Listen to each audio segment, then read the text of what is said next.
This episode comes with a content warning for teeth, bones, and corpses. Thank you, and enjoy the show. Greetings and salutations, and welcome to Flintlocks and Fireballs, where a handful of mad actors will attempt to survive the treacherous waters of Dungeons and Dragons. I am your host and Dungeon Master Jason Phelps, and I am joined, as ever, by Robbie, who likes big butts, Bellekom. Oh, yes. Sam, who cannot lie, Burn. It's true. And Ellie, whom those other brothers cannot deny, Sparrow. They cannot deny me a single thing. Especially the fact that you like big butts and cannot lie. Yes, both those things. Butts. Butts! Butts. Bums! You know, I can't think of anything to go here. This is the content they come here for. It's fine. It's the high quality content we came for. Let's see what absolute buttocks we're up to in the present, and ask future us what buttocks in the present. This episode of Flintlocks and Fireballs is brought to you by Bums. And also by me, Colander. And Bums and Colanders are brought to you by the Flintlocks and Fireballs Patreon, the patrons of whom mostly have bums, but not all of them have colanders. If you would like to acquire a bum or a colander, we can't help you. But if you want a wealth of extra content and bonus features, including regular blog posts, extra stories narrated by the cast, artwork, and a monthly poll for the community to help design an element to go into the game, looks like it's going to be some sort of item, then you can check that out at patreon.com/Flintlocks and Fireballs. Link in the description. And now, future Jason. Thank you. And now, announcements. My main announcement being that the arrangement of the Reclamation Corps song that appears later in this episode can be credited to Andrew Gnome, long-time listener, at Gnome da Barbarian on Twitter, who has not claimed copyright, but has released the copyright for the song into the community with the inducement that it should be improved upon and added to by anyone who wants to. So thank you, Andrew. You are a all-around fine chap. As ever, we're an affiliate of Zavvi, fine producers of nerdy garments and handy household items. So you can click through the affiliate link in the description and use code Flintlocks20 to take 20% off clothing and Flintlocks10 to take 10% off not clothing. And we are still involved with the online group heist game Agent Venture, which I am one of the designers for. The most fun that you can have on a Zoom call while keeping your shirt on. Pull off a heist, infiltrate a base, and save the world with only a laptop, an internet connection, and your socially distant friends. Check out the link in the description and take advantage of their special festive vouchers at agentventure.com. And that's it for announcements this time. Back to you, Past Jason. Bums. Butts! I was just expecting Bums. a fart noise. Buttocks. Bums. Arse. Cheeks. Derriere. Yes. Pert Batom. Le cool. I have no idea if that's how it's pronounced, or if it's Anus. masculine or feminine. Glute. Gluteus Maximus? Shall we start the episode? I think Yeah, we probably give it a should. short intro. And on that absolute load of absolute buttocks, it's time for Flintlocks and Fireballs and Butts. Our land stands on the saber's edge. Our cities are a powder keg. Brother chains brother, no one's free. A life on land is short, you'll see. So gather your muskets, gather your spears, we'll plunder the shores of Calcinea. No kraken, storm or spell we fear, so come and sail with us, my dear. Do you ever wonder why people listen to us? Oh, regularly. Yes. Previously on Flintlocks and Fireballs. The siege of Newmark continues. The party have uncovered, through their powers of, future vision, the plot of the following morning's attack by the Redcoats. In the early hours of the morning, they will strike across the River Hound with an army of the living dead. But not their usual conventional army of living dead, but rather a less controlled and highly numbered horde.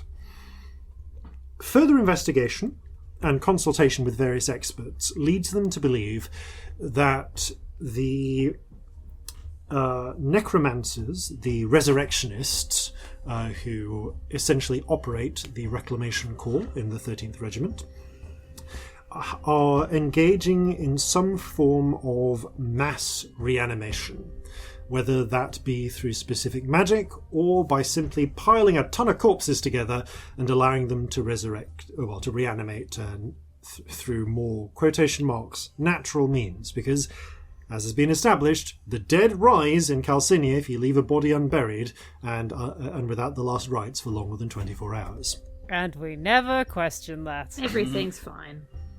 So, with that in mind, the party are making their preparations to head towards the chapel of St. Juniper the Martyr, about half a mile beyond the northeastern banks of the River Hound, and half a mile from the hill fort of Fort Beatrix, which therefore does cover the area with cannon fire if needed.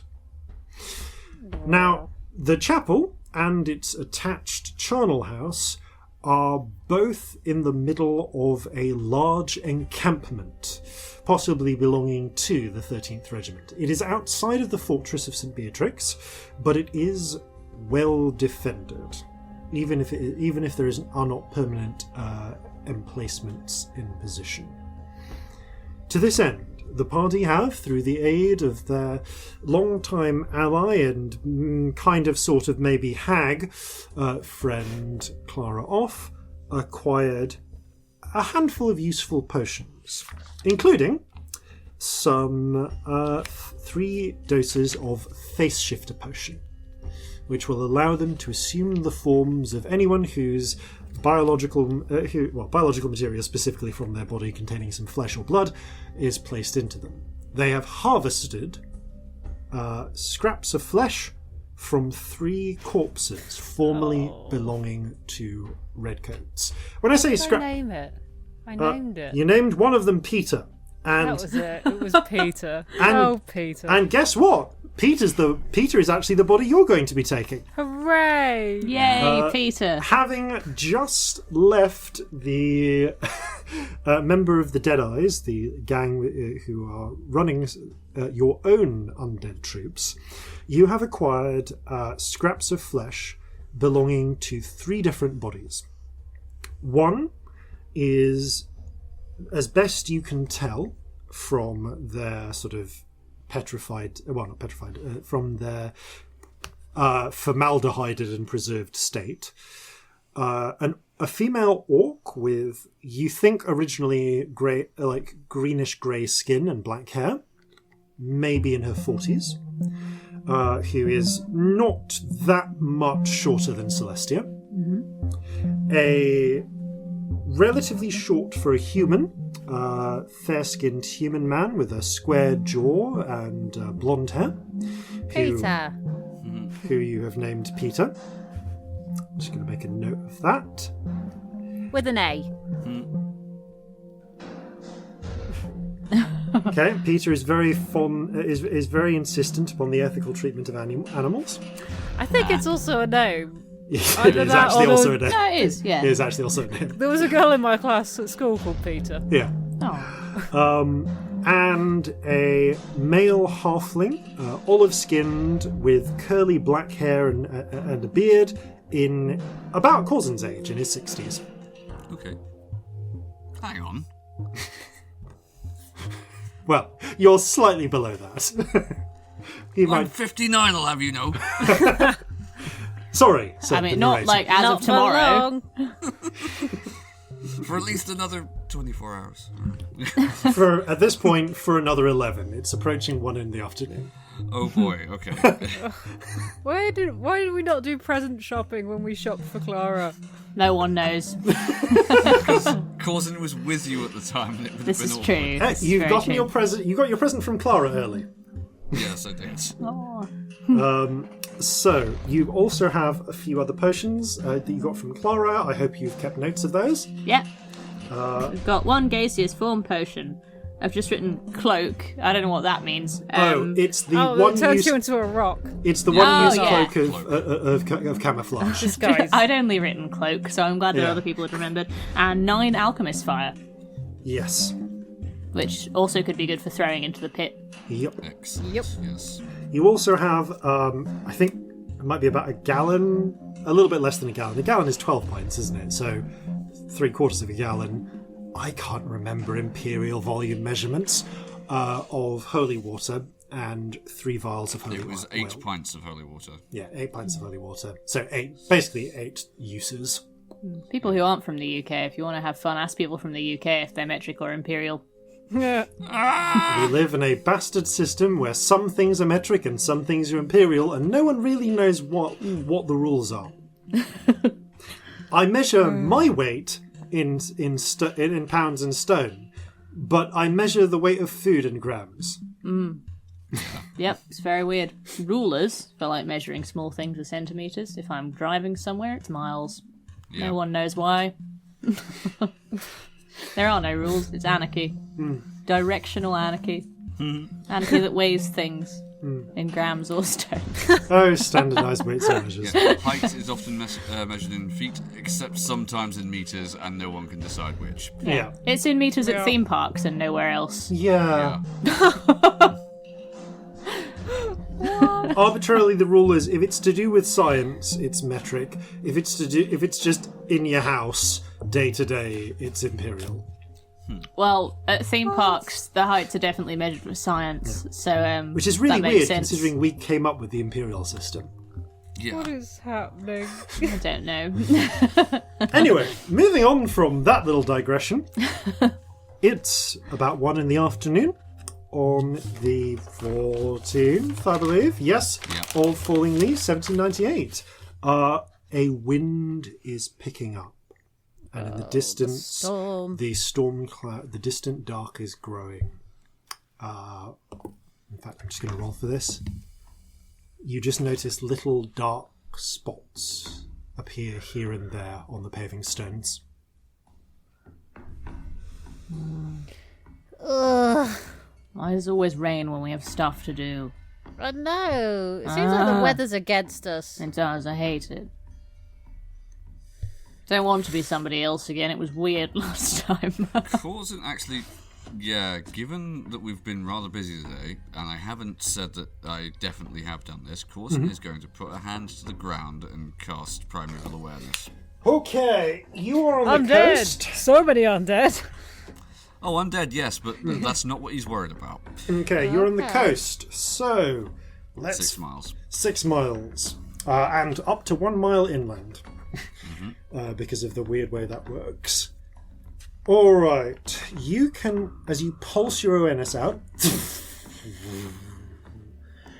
you can feel in thick, decaying intensity the undead. No surprises there, then. You can sense the piccolo hornpipe of Fae. You can sense the strange sort of choral scent of Celestial. Very faintly. Okay. Trying to think whether anything else would show up. And at this moment, that's it. Alright. Alright, fine. Look, every time there's a storm now. Yeah. Yeah, Seems to be but and of every- course the one instance of the roar of this of the eye. Actually, No, I'm non-detection, so if it's true, mine, we've then said no. that it blocks his thing. So you actually, Yeah. you don't pick that up because it's on Celestia. Yeah, I mean, I think we decided because it's divination. Yeah, didn't we? it's divination based. Alright. Anything to worry about? Always. Well, nothing we didn't already know about. Fuck ton of undead, some Fey, a Celestial. That sounds like some things we didn't know about.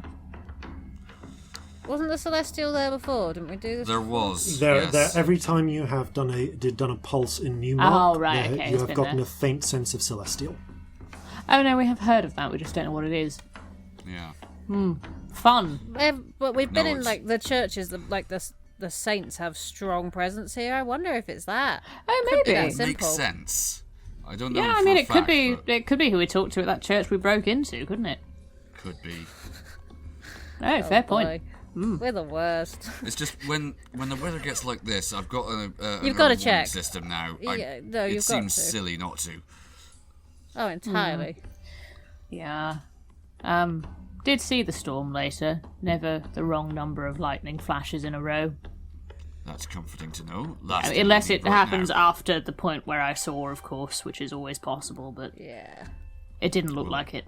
It wasn't quite Thank right. No, that's alright. Well, I'll do that again at dawn tomorrow. Mm-hmm. Hopefully, Well, by dawn it'll be done. exactly. So, where do you want to head next? Are there any final preparations you need to do? Have feel we you- filled up some bags with gunpowder yet? No, but if you want to do that from the Kraken's Bane, you can. I'm also gonna need some, like... well, we discussed this off air, actually, but we were Yeah. discussing that we would take up the phase shifter disguises when we're still in our own territory, and then get changed when we're in theirs. You have 1 hour. Yeah. The travelling at normal human walking pace. It is, as the crow flies, half a mile, well, a little over half a mile to the chapel. So it will take around about 8 to 9 minutes, like 10 minutes at a push. Yeah. Okay. Probably close to 10 minutes because you're not That's not necessarily horrific. going over like really well-made road. It does occur to me that I will need other clothes if we want to be somebody else before we're leaving, because otherwise it's obviously me, isn't it? You have and- acquired red coat uniforms, but that's it thus far. Yeah. Do And we not just have stuff in our supplies or our stores? that I've we got a can boring use? cloak. But, Yeah, you I have mean, boring to be fair, clothes. probably at the bay, you still have something dull, won't Yeah, I mean, like for the sake of argument, for the sake of time, I'll say that at the expense of a silver piece, you are able to get a set of dull clothing, they? Cool. just like ordinary workman's wear. Yeah. Can I replenish my supply of bombs? You can. So I just want you to take. Basically, you have supplies in the ship up to a certain amount. Yeah. So I'm just going to ask you to deduct these from the ship's tally to represent the eventually replacing them. Sure. Okay. So Minus 6 bombs. yeah, 6 bombs is. Where are you? I'm here. Over here. We're over here. Now Why am I over here? I do actually have, very annoyingly, a list of weapons costs, and for some reason, it's not where I thought it was. Da da da. No. Dun dun dun. That's right. I'll just imagine. From memory, then it's. I think it's 2 silver pieces per bomb, so just deduct that. And for the powder kegs, which is more immediately relevant. There we go. Okay, so each bomb is half a gold piece, so 5 silver. So pay 3 gold for your 6 bombs. Done. I can do that out my own. Yep. Pocket. Powder kegs are 2.5 gold each. For your awareness, they weigh 27 pounds, explode for 76 fire damage in a 10-foot radius. So DC 14 dex save for half. barrel of powder is 10 gold, is 105 pounds, because it's got 100 pounds of black powder in there, and it does 12d6 fire in a 20-foot radius. Okay. DC 16 for half. How many of those do we want to take with us? I mean, how many can we fit in bags?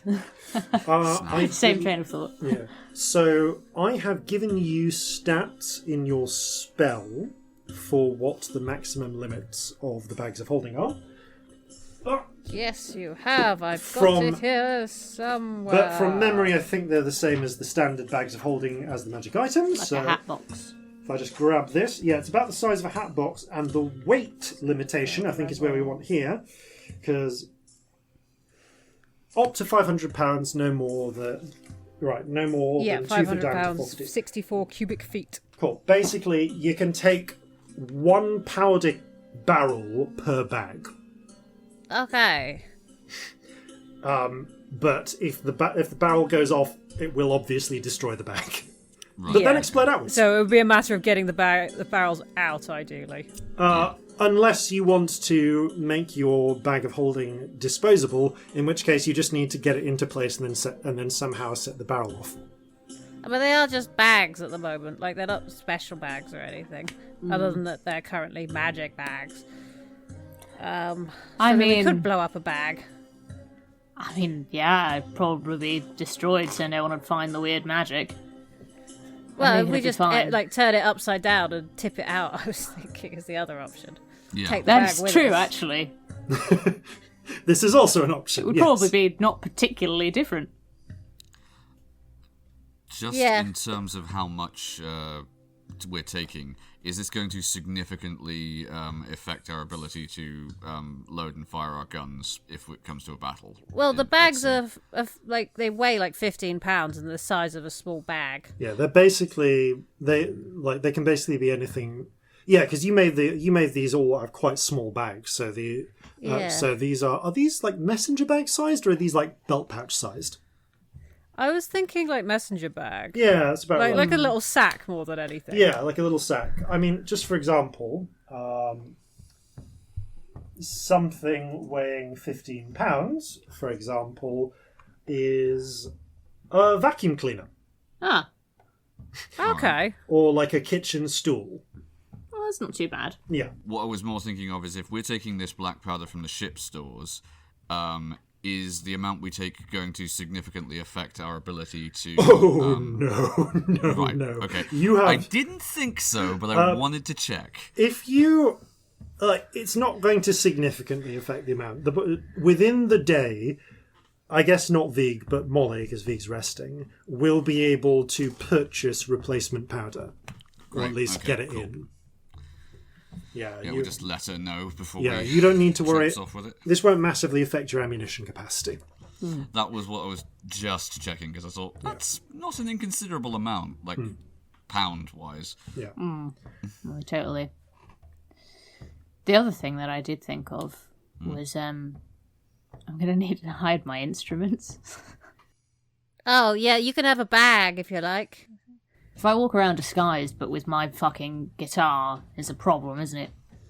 Yeah, Yeah, but it I've is. got a bag. Excellent. Equally, I would love one if you have a spare. Corzin, up to you how many weapons you are going to wear. Ooh, that's a good point. Because most standard, most halflings in the redcoats are going to be equipped with a carbine, some sort of sidearm, maybe, at a push, and maybe they might have bought an extra weapon with their own money. You would all likely have backpacks, so just having backpacks won't necessarily spoil your disguise. You are soldiers in the field will carry their own equipment. Alright, but I think I have a solution for this. The offer Clyde would be a giveaway. Oh, yeah. That would be a problem. Yeah, all the big things are going to go in a bag. So, off-Clyde, xylophone, guitar, Cool. drum. Yeah, everything. I'll keep the triangle in a back pocket to get out quickly. Just to It's my only remind, small instrument that isn't the kit violin. just to say this on air. I've discussed this with Bob's off air. One of your bags will expire sometime tomorrow because you're reaching the end of the duration on it. Yeah, that's a thing. As long as it's not today. Yeah. Yep. That's kind of what I thought. Okay, so all right. So you've acquired some doll clothes for Celestia. I mean, you can acquire doll clothes for everyone if you don't Yeah. already have them. I think we would. You basically just Yeah. get So you get they're some not stuff. ours. You pack Celestia's equipment into a bag of holding, which you can carry yourself. So guitar, all of that is now in the bag. Yes. Triangle is, yeah. I like to think hanging off a belt under a cloak because I think that's funny. Yeah, that's easy Nice. enough. I've got to have one instrument that I can You can easily get to. Yeah. Yeah. So you got a little triangle. So as you walk, there's just like a little ding, ding. I move the stick so it's not banging against. Sorry. Not good for stealth. Corzin, what is your weapon situation? All right, Corzin is going to have the carbine across his back. He's going to have the swords at his side, and he's actually going to put the red coat, if it will go down that far, over the top of his blunderbuss, which is strapped across his lower back. Got it. So you got one concealed. I would like your choice. No, I know what this is. I would like a sleight of hand check from you for casually concealing your weapon, please. Fair enough. Sleight of hand. Oh, I was just thinking, do you want me to carry something, cousin? Because does it look weird that I'm not armed? Probably. If you're happy with a pistol or something, it'll just make you look more the part. Yeah, I'll don't make have you to look like use the it if you don't character. want to. You know. Eccentric and that. I should be in Props. character. You've You're got right. props. It's very exciting. Oh, That's a 19, by what's the way, my Jason. character? Who is Peter? I The think neck gun can Peter go in the bag. probably really likes coffee and is quite weird. I don't know why. No. I'm going to make a tragic backstory for Peter. Excellent. Maybe there's a revenge plot. Mm. Oh, Fantastic. yes. Okay. So Corzin, you have one openly carried pistol, one openly carried carbine, a concealed blunderbuss. Yep. You probably can get away with a bandolier of bombs, although it does make you look a little well armed, but not your usual insanely well armed. What are you doing with your sabers? Yeah, the sabers Scimitars, actually. Ooh. Tell you Cutlasses, what, I will that's it. put the bombs in the bag instead, and I'll have the sabers at the side. Because if I were a member of the Navy, it's conceivable I'd have to. Okay. All right. Make a note of that. So 2 swords, 1 carbine, 1 pistol. Yep. You're still well armed, but you're maybe not ludicrously armed. Maybe I'll just say, part of the HMS. Yeah. So, Peter is red coated up and has 1 pistol. If I have that correct. Yes. Should I have a sword? Probably. Have one of mine if you like. Okay, I'll take one of the swords. Probably weird if you Give don't have a Scamp one sword. of my swords. Okay. One of your old regular scimitars.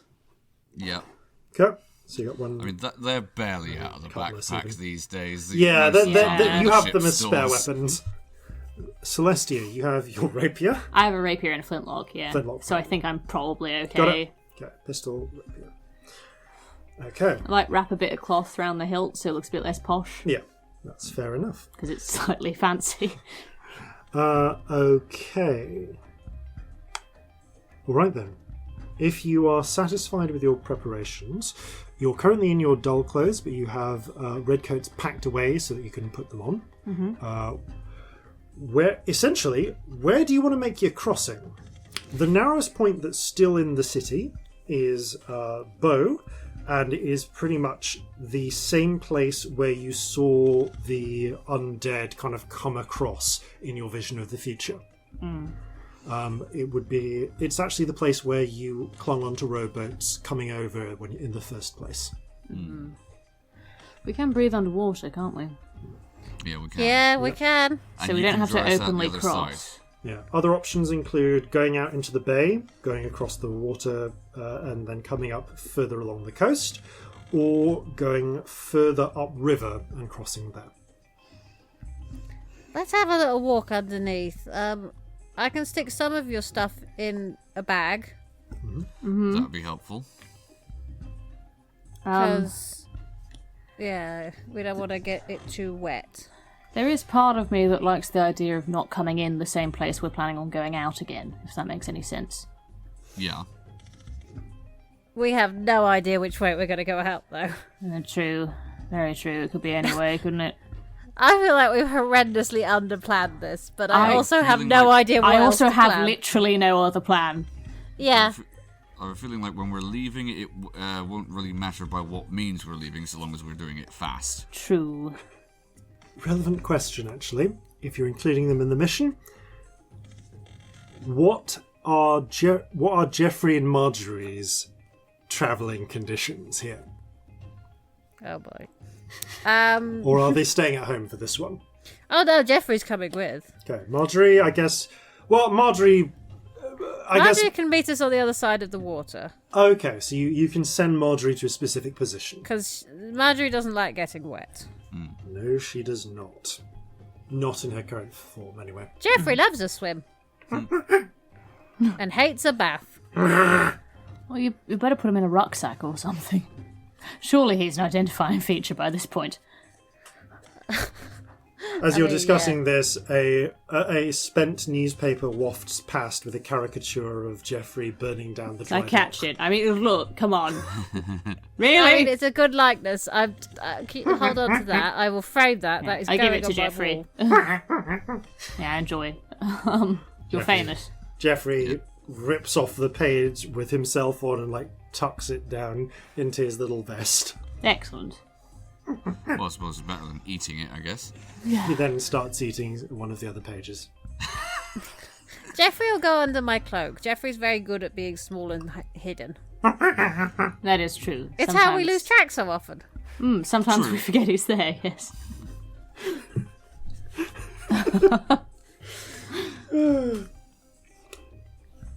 All right. Right. Where do you want to head into the water? What are we doing? I don't know the difference between all the points we could head into the water and what So, the benefits are, or so I have no basically- information so, other than sorry, what to give you a bit of points. information. So if you go further upriver there and pop into the water, go across the river, come out, then obviously you will be further from your destination, but you will avoid the piers on the opposite side of the River Hound, which are currently patrolled. If you dip into the water around the Bow area, cross across the river where the undead will make their crossing tomorrow, and come up near the piers, then it will travel the least distance. It's the most direct way to get to your target, but you will have to tangle with patrols. If you go down, just let's say near the battery, almost, right near the tip of Hickory Island, you can walk across the bay and try to come out. Potentially, you could try and come out on the coastline near the encampment. The slight problem being, there's a good chance you might lose your way. Okay. I do love the idea of no patrols, I confess. Yeah. Because we That might does be make a lot of somebody's dead sense. friend. Yeah. Genuinely, we could be someone they know who died in a battle recently. So I think if we can Yeah, avoid the that's a close point. patrols until we get to the church. Yeah, let's try and make ourselves scarce. Okay. So maybe whichever one was slightly further away, but no patrols. What do we think? So both technically would be no patrols. It's just, do you want to walk along the seabed, or do you want to go upriver, cross, and back onto the land? I think going upriver gives us less chance of getting lost. Or bumping into like our own patrols. Maybe. Yeah, let's do They're that. watching the mouth of the river because that's where sea people might come from. There could be boats and stuff. Yes, let's not be sea people. Yes, I know about sailoring and boats and things. Me too. The sea stuff. If they're coming from Them the sea sea up the people. mouth of a river would be the way to do it. Yes. Don't doubt the effectiveness of the sea people. They collapsed the Bronze Age. Sorry, classical civilizations joke there. No. All right, so in which case you're going to need to head up river. Let me just check the map and see, because I'm pretty sure. So, yeah, you head up river, which is going to take you towards the Nightmare Land, where you can make your That's crossing. all right. We like it there. Yeah, it's fine. Love a Nightmare Land. Fuck it. Yeah, I mean, you know your way around this. You created it. I do, actually, yes. So, you head basically southeast out of town. The the thick buildings begin to thin out and give way to country roads, farmland, and A nightmare farmhouses. scape. And just a little bit further away, things twist. The grass turns blood red. The trees have eye stalks coming out of them. There are just gaps in the ground full of teeth and howling. And, of course, the water of the river also has turned blood red as well. Also, like, still singing revolutionary anthems. And so- yeah, you can just Are all hear the mouths singing? Hold up to the shade. It's Yeah, more some of like them I'm picturing like instrumental creepily in the background, like on the wind. Yeah, you can basically hear the soundtrack. Excellent. I'm not sure people should be able to do this. Mrs. No, I Celestia really looking at the hellscape. There are so many things we do that This will no one should be able to do. I'm not sure this is okay. This will expire on the 20th. If it is so not long. if it has not been dispelled before that point. It's a good sign that they haven't dispelled it, though. I'd like Yes. that. It's not really in their area. That's true. I mean, the other one that I do for the battle will probably get dispelled, but you know. I mean, Yeah, but I've that's a not waste seen- of a spell on their count. It is, and it could be a waste of a very big spell. So that's Or nice. several small ones if they're unlucky. Yes, very true. Depends. Because I've not seen anything like this. Do they have to? Can they dispel it from the very edge, or would they have to get to where it was cast from in order to dispel it? I don't know, I've only done it twice. I've never seen anyone do anything like this. It's not a thing. It's not normal. No. The eye trees turn and watch you pass. Mind your own business. I mean, you can't be mean to me. I literally created you. I'm like your mum. Yeah, no The one's eyes ever been mean to narrow. their mum. I stare back at them. They blink. Literally wouldn't exist without me. Never be a parent. Have some respect. This is a terrible attitude for a parent. Well, I had a really good example growing up.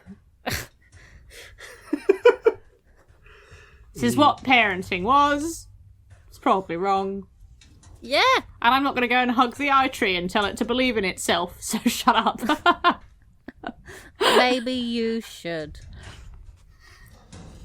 Look at you, very good at being an eye tree. Well done. Trunk splits. A tooth and tongue filled maw just kind of goes.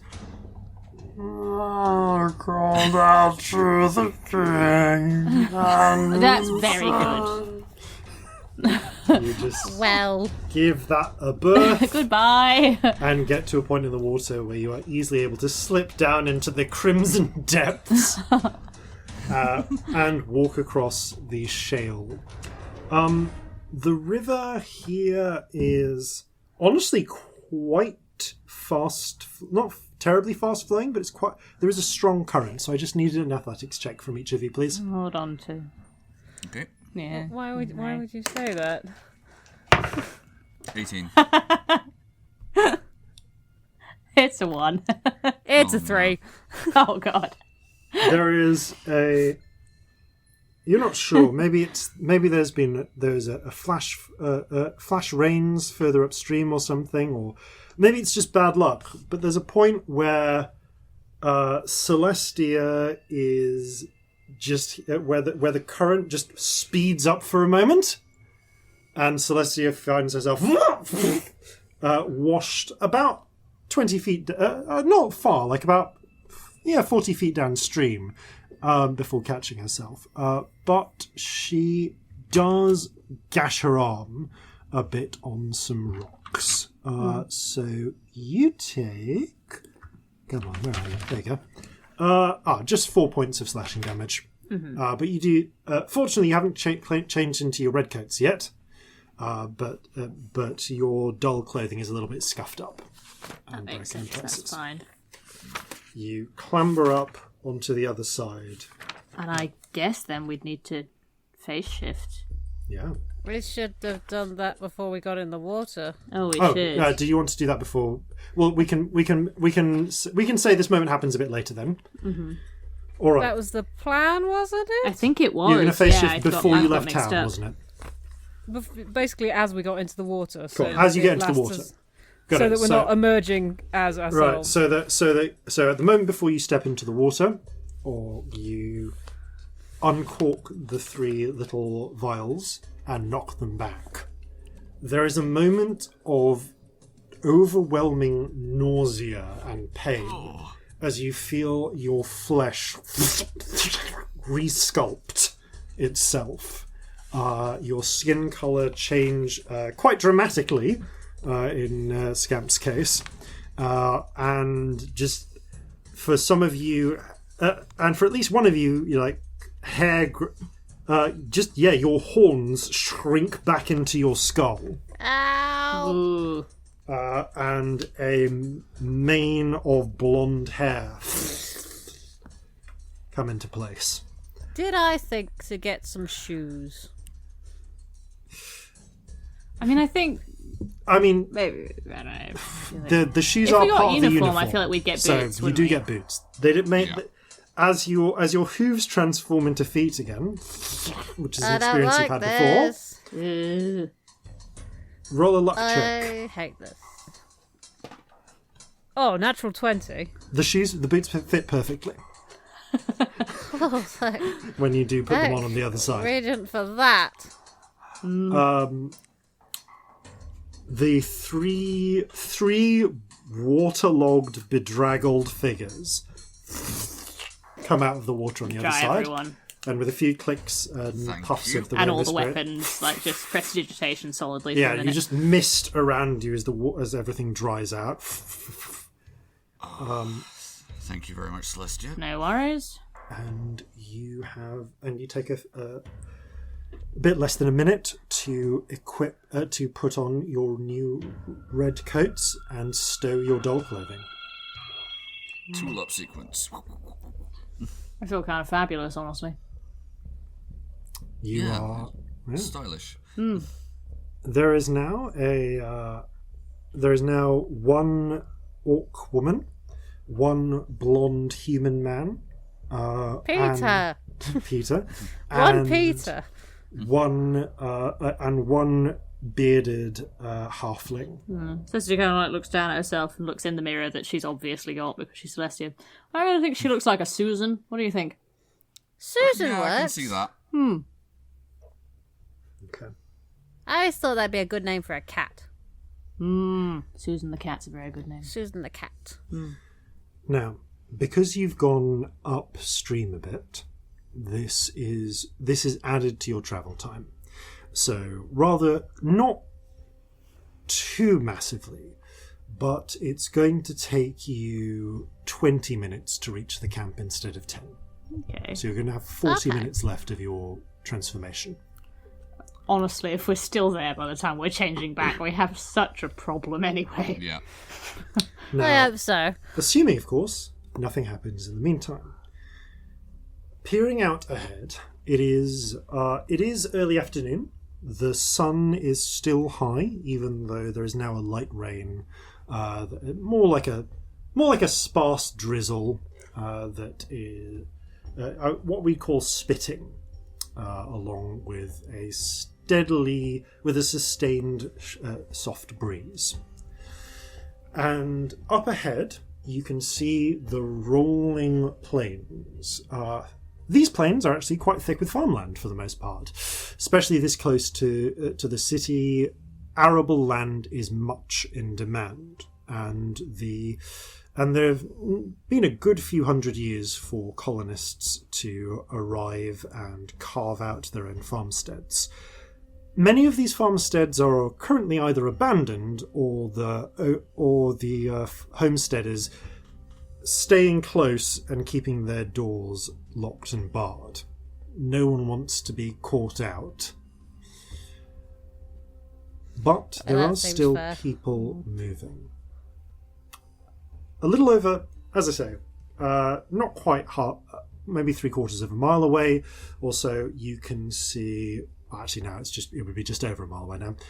You can see the broadly square encampment of tents surrounding St. Juniper the Martyrs. But along the country lanes and hedgerows, well, actually, no, it wouldn't be hedgerows here, it would more just be fences leading your path to get there. You occasionally see small bands of cavalry, red-coated cavalry in scouting the area. So, do you want to make your approach trusting to your disguise or moving stealthily? Oh, stealthy as possible, yeah. Yeah, stealthily. I think the disguise is the backup, isn't it, really? Yeah. Okay, let's make some stealth checks then, please. No disadvantage because I'm in normal No clothes. disadvantage. You do not. You get advantage to deception checks, But not stealth. But not stealth. Are my boots of elvenkind close enough to the uniform that I can pass them off? No, as your such? boots of elvenkind are made out of a mystical material that you extracted from dead shadows. They're Fair enough, just a skill check then. yeah. I'm going to keep my cloak on, though, because it 13. helps me not be spotted, which I think is more important. Yeah. So that's an 18. So you got your cloak on. That's going to be interesting. I guess your cloak must be on over your red coat for it to work. Yeah. So Travelling cloak. Yeah. So traveling cloak. Okay. Yeah. Sorry. Can I have that? I will make excuses if we get Can I have caught. those stealth checks again, please? So 12. 12 for Celestia, 13. Oh, 13 God. for Corzin, 18. and 18 for Scamp with a disadvantage to spot you. Yar. Okay. You keep low, staying near the old hedgerow, the farm, the fences and trees. However, it is not long, about a third of a mile into your journey, you're about halfway there when you see a troop, a squad of cavalry seem to spot you and start riding in your general direction. Oh, bugger. Balls. They'll be with you in less than a minute. I'm going to put my cloak in my bag if they're coming towards us. I'm going to ready a detect thoughts when they're 30 seconds away. I'd like to cast detect thoughts on the leader. Okay. When they're 30 feet away, you mean? Yeah, when they're 30 feet away. Okay. By our uniforms, which is the superior officer. By your uniforms, each of you roll a luck check, please. Okay. Okay. 18. 5. 15 for Corzin, was it? Yep. That would be Celestia then. Celestia, you would be... Celestia has the rank of corporal. You are all... The other two are privates. Mm-hmm. Right, fine. Okay, so as they come in, as they ride up to approach, you can see that there's a mixture of human, half-orc and orc riders, all in sort of a cut of the red coat uniform, but they're actually red and blue with cavalry breastplates and short jackets rather than long coats. seeing the red that you're wearing, they don't rush up to approach you necessarily, but do ride up at a gentle trot. As they do arrive, one moment. Okay, so Celestia, sleight of hand check, please. Okay.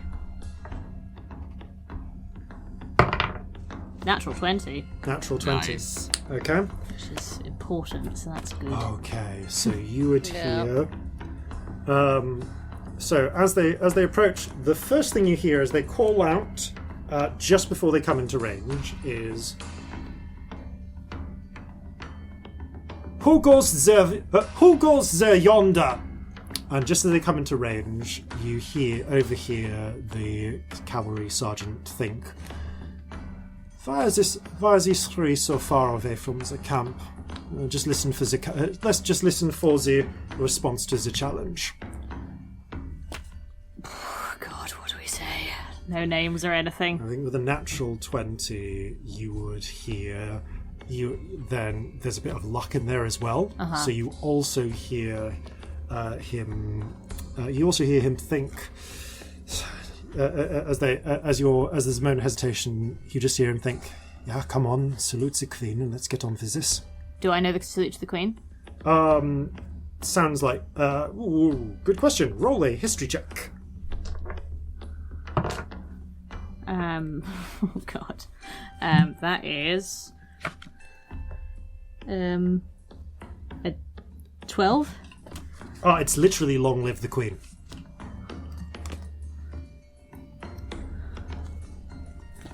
Long live the Queen.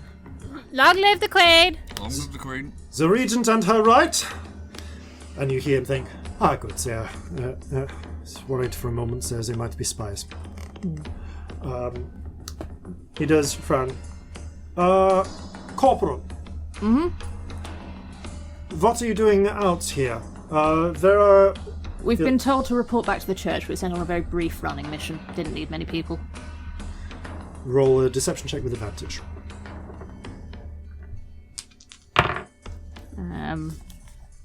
Like literally trying not to be too interesting, because I think that's probably better. Deception. Yep. That's a 20, dirty. Thanks. Nods to that, and I turn on the military, yeah, you just which Celestia stand. knows how to do because she has that training. He nods, thinking, right. Odd that they're not a group, that they wouldn't send a group of 6 out. I believe the other half of our group is elsewhere. They should be meeting us back at the church shortly. Very good. And he gives you a quick salute, and they Salute back. and they canter on out. Well, that was alright, wasn't it? That could have gone worse. It definitely could have been worse. I hadn't thought of a name or anything. Susan! Corporal You can't say Susan. Corporal Susan, can you? It needs a second name. Can you not? Corporal Is White. Susan not a second name? No, Susan's definitely a first name, my darling. Oh, Susan White. Can't be There we both. Okay.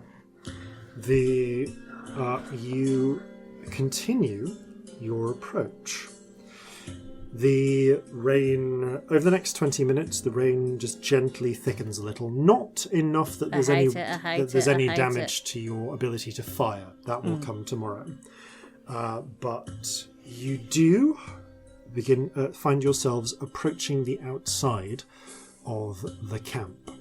So, to give you a sense of how the camp is arranged, at the very centre, you can see the dome of already forgotten the name, St. Juniper the Martyrs.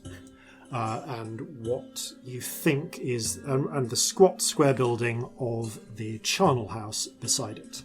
However, to even get there, you're going to need to bypass about 150, I believe. If I just double check this. Yeah, what I believe is about 150 feet of tents and camp. You can see that the camp is busy as well.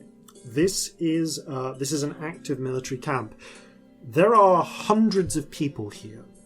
A mixture of humans, orcs, and halflings. Most alive, but not all.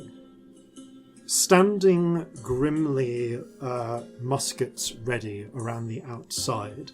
Sometimes stood in place, sometimes walking in patrol. Always in red and black uniform. In black uniform, and always accompanied by one living soldier in red and black, wearing a distinctive embossed necklace. There are patrols of skeletons. Unlike the living members, they do not rest, they do not stop.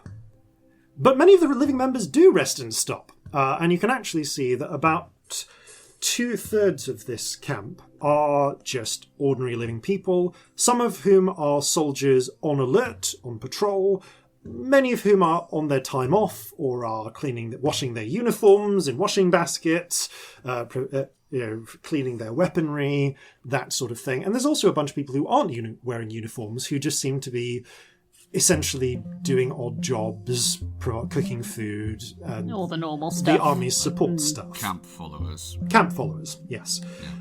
There is definitely a perimeter, though. Although no wall has been erected, a simple fence of poles and ropes outline the perimeter to the camp, with being patrolled by the patrols of the undead, and with 4 clear entrances at which there are guard posts. Mm-hmm. Each guard post has... I'll just take a moment here. There we go. Each guard post has about one unit of a dozen. These guard posts are living by and large, but also with at least one patrolling Reclamation Corps squad nearby. In fact, one of the jobs that is happening, and you can actually see, is a group of soldiers, coats off, who are sitting and cleaning or sewing, and you can faintly hear what seems to be song from them. But we'll get back to them when you get a little bit further in. So, just so that my brain is on board, sorry listeners, this tiny detail isn't that interesting, but you've given us a little picture. Well, you have not of arrived the there church. yet. That this is in the very front, centre. right? Okay, cool. Yes, that is at the centre of this encampment. That's what I thought, but I just wanted to check that what I thought were gravestones on the pictures weren't Are tents. indeed gravestones. Yeah, cool, Yes. lovely. Right. We'll get to that picture. So yeah, you got. At the very centre of all of this is that churchyard. It's what Marjorie saw from the rift from the sky.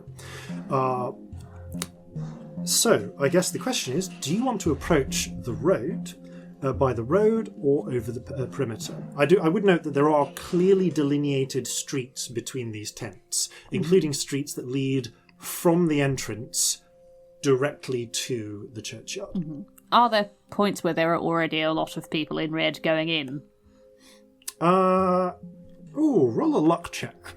See if if one coincides with the 9.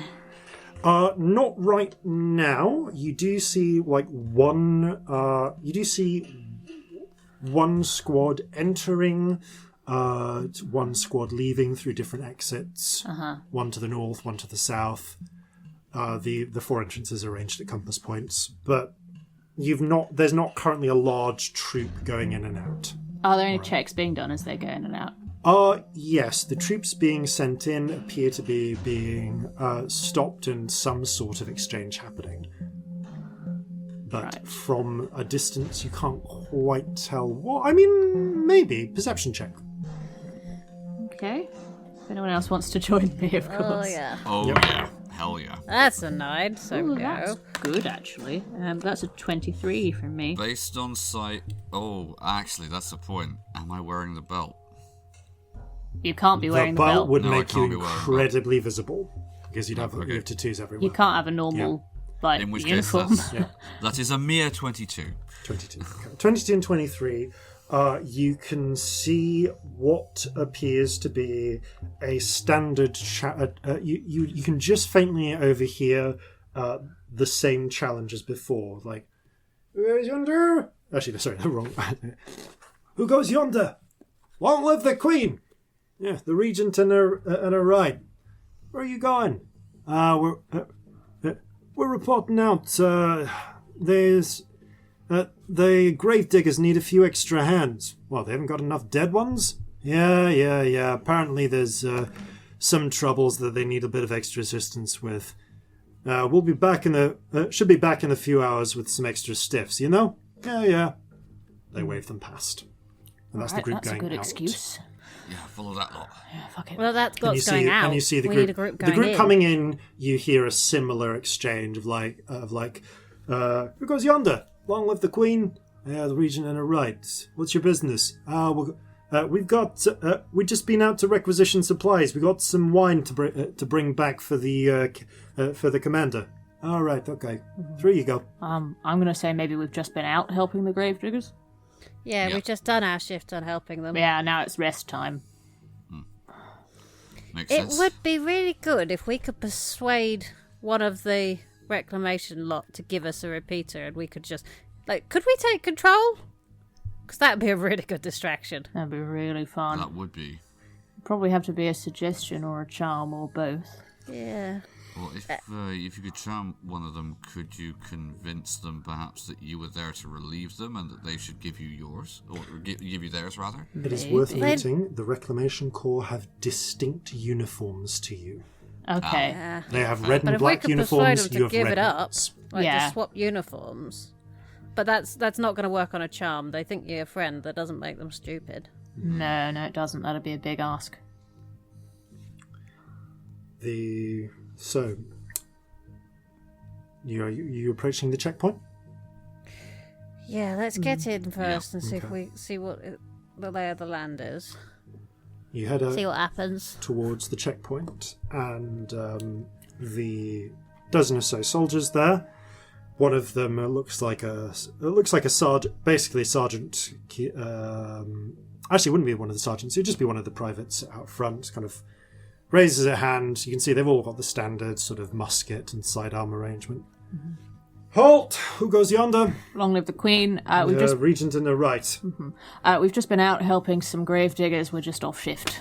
Corporal White. Give me deception with advantage, please. Right, natural fucking 20, bitch. Yes. Ah, Right. Waves you through. Go on through. Get yourselves washed up. Thank you. And as you are making your way through, you can see the chaos of the camp unfolding. There's a couple of things to draw your attention to. But the first thing is sound. So you can see a bunch of what seem to be a mixture of off-duty Reclamation Corps soldiers and what appear to be like support staff with various bodies, pickling, stitching, or stripping. And as is often the way, they have a work song. Credit to Andrew Gnome. Yes, on Twitter at Gnome the Barbarian. If you're on D&D Twitter, you might remember him. He did a wonderful thread about hippos and is an excellent human. So thank you you for can this just- one, and thank you for letting us use it Yes, thank you. Andrew, as for well. letting We us do this. appreciate it. And you overhear the song. Oh, they found me in an abattoir. Reclamation. On the reclamations, they all sing. They flush their coins, saying, I go far. Reclamation Corps. A cast iron gut and a nice sharp spade, and no threats to your life while you ply your trade in the Reclamation Corps. The troops we send, they don't complain. Reclamation. They work day and night through the wind and rain. Reclamation Corps. Sure, necromancy gets a bad rap, but tell me who else gets results like that but the Reclamation Reclamation Corps. With peers like ours, no day is dull. Reclamation. Lord Crow, Lord Vulture, Lady Gull. Reclamation Corps. Your tithe is coming, don't you fret. Cue for eyes to the right and tongues to the left. That's Reclamation. Reclamation Corps. We'll stick the full version in a bonus content. Yay, Yes, it's look forward to that. a wonderful song. Thank you, Andrew Nome. We love you. You also see there are other troops of the living variety.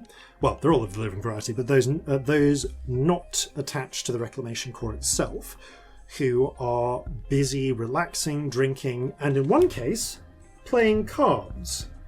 And as you are stepping in, one of the card players looks up and frowns. Wait a minute. And you see, sorry, this would be, that should be, wait a minute. You see a blonde human man in a red coat, looks like Private, with a scar on his lip, look up and clock the three of you. Bernardo? Which one of these is he looking at? He appears to be looking at Corzin. Bernardo! Bernardo! You're alive! That's right. Funny thing, actually, reports of my deaths have been sorely exaggerated. Deception check with advantage. Can I give him inspiration? Or is it too late? I think you might have... Yeah, I've you got could to give him call it inspiration for the beforehand. next thing. Yeah. Okay, oh, that's still not very good. Okay, deception. Oh, God, that's 5. 5. With Whoa! advantage. There's Wow. a frown. When he starts frowning, I want to cast Charm Person. Okay, sleight of hand check Yep.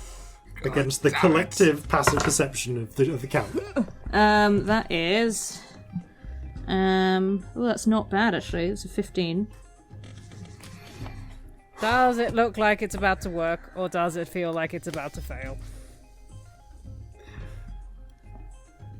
You're not right next... So, fortunately, at this particular moment, the perimeter guard are looking outwards. Mm-hmm. So, Scamp, I guess you get the feeling that something is sliding by the skin of its teeth. But you do see Bernardo's frown relax a little. Damn it, man! We thought you was a gunner after that initial shore attack. Hey, come over, everybody! Meet Bernardo Buttercutter. Oh, I'm sorry, we've been given some business. No. We've really gotta go. I can't. Oh, shit. I love you, man. We can't. Come over here. Play some cards. No, I wish I could, but I've honestly, I've only just got back from the front. I need to get some food inside me and my head down. Yeah, it's very We've got- tiring having 9 lives like this, man. Hey, we've got some. We've got food here. We've got drink. Anything for my problem. man Bernardo. All right, I'll be Come with on, you as soon Barney. as I've been debriefed. I have got orders to report to the captain. Deception with Otherwise- advantage. Otherwise, I'll be marked as missing in action. Right. Oh, for fuck's sake! That's a 4. Oh, wow. With advantage. Oh, I rolled a 3 and a 4 on the last one, and a 2 and a 3 this time. it's so awkward. You see, overhearing what's happening, you see some of the another couple of the players look up, including what appears to be an older, sort of overweight half-orc sergeant with quite a thick, not quite unibrow thick, but thick black brows. And she looks up and frowns. Hey. Let's say this way. Private Buttercutter, yeah? Yeah? Which unit are you Inspiration. with? Yeah, you wink inspiration. Yeah. You've got a T10. Which is okay. Is there any indication on our uniforms which unit I'm in? Roll a history check because it's whether you can translate it. God, I mean, How quickly can I get a that's spell in? 15. 15. Okay, 15 is... You don't quite recognise the... So there's good news and bad news. The bad news is your uniform doesn't have a regimental insignia on. The good news is you're not sure you'd know the regimental insignia if it did, but you know that your unit is likely to be assigned a number from 1 to 12, and you know that an 11 and 12 are cavalry units. Right, so it can't be those. Right. Yeah. Have I got time to get a spell off? I'll say in this split second you can just about manage one, yeah. I want to read her mind. I can't think of anything else to help. Okay. Sleight of hand check. Yeah, I know. I've got Natural an answer, 20! but- Yeah. Oh, 20? Yep, natural 20. Okay, no one notices it. What does... so as Corzin is taking a moment to hold, you hear her think, "Is that accent? That's Midmirish.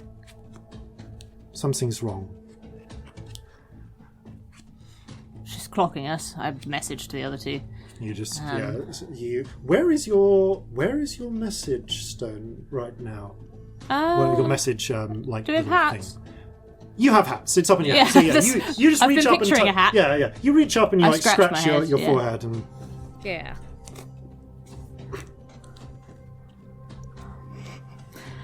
This is becoming That's a all you problem. Fourth Regiment of the Foot. Okay. There's a nod. Your accent. You're Vendish? Well, my father was Wendish, although my mother was from... and of course I wouldn't know this, so I'm just going to roll randomly. Brighthall.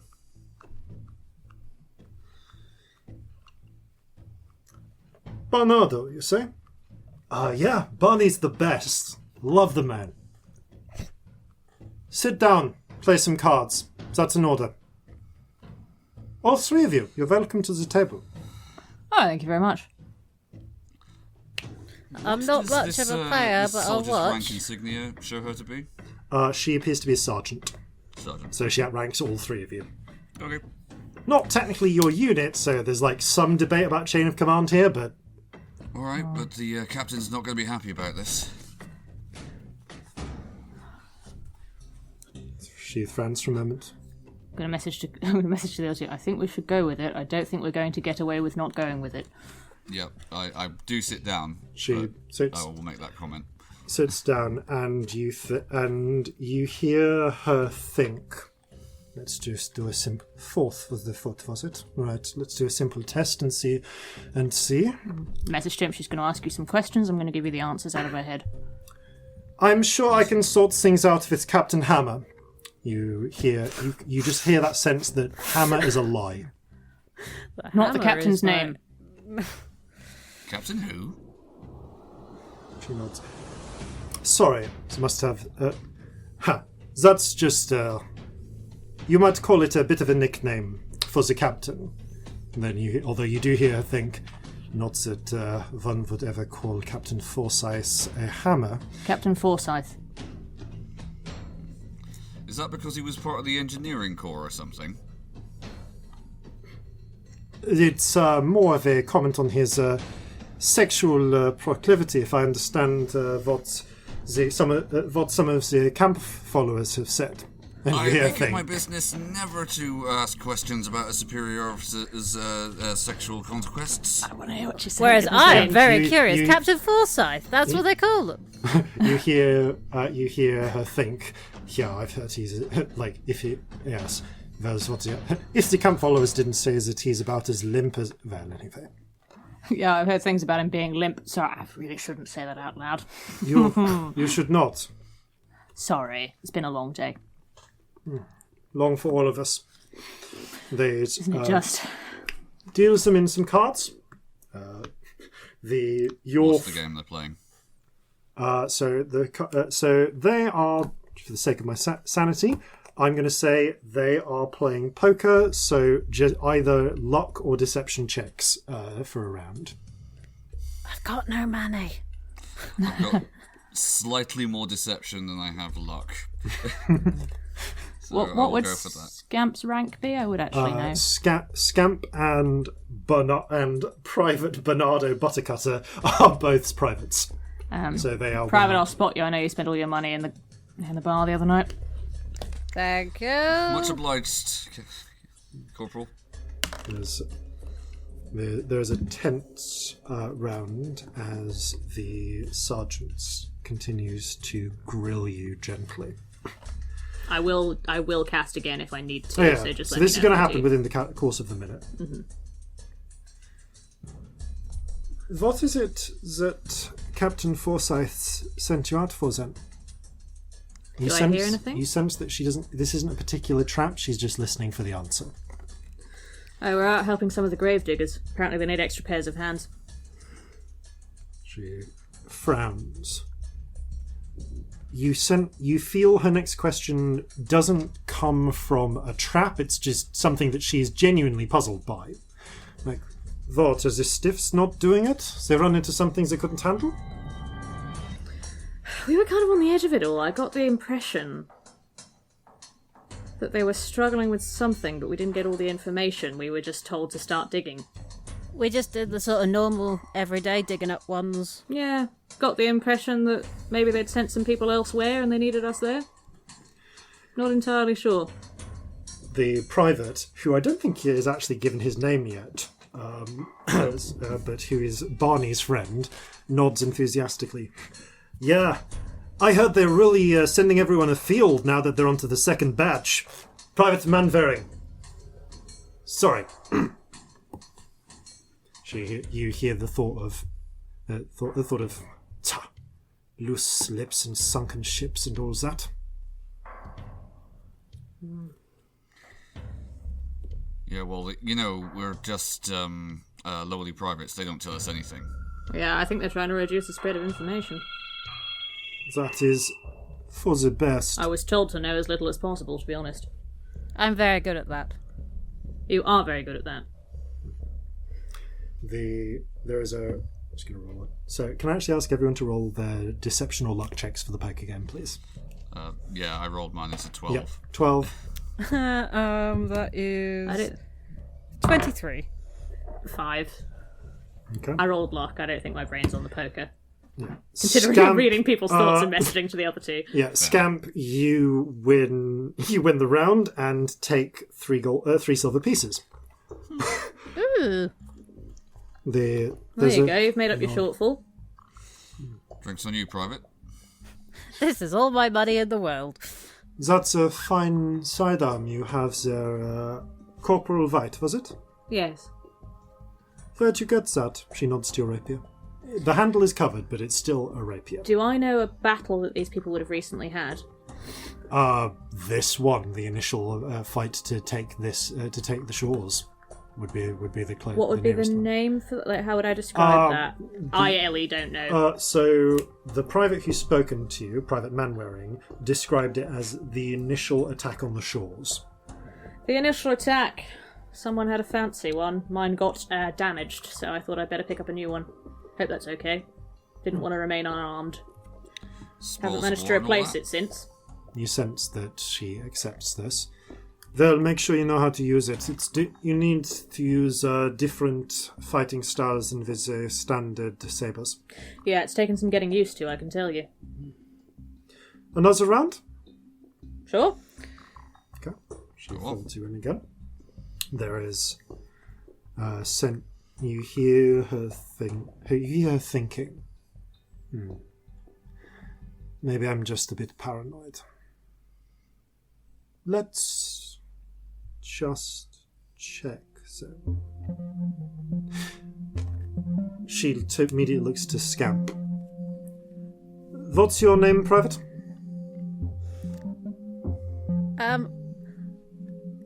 I like the name Peter. Roll a deception check. 13. You get advantage. With advantage. Oh, with advantage. Yeah, Yeah, because 'cause you're we're in under disguise, which does help. Oh, 16. Not great. 16. I have to roll an insight check to see that one. It's not a terrible name, she thinks. Wonder what their original name was. Must have been something like Humperdinck or equally embarrassing. I go by Heather myself. Heather, but you may call me Sergeant Bruns. Both excellent names. Pleased to meet you.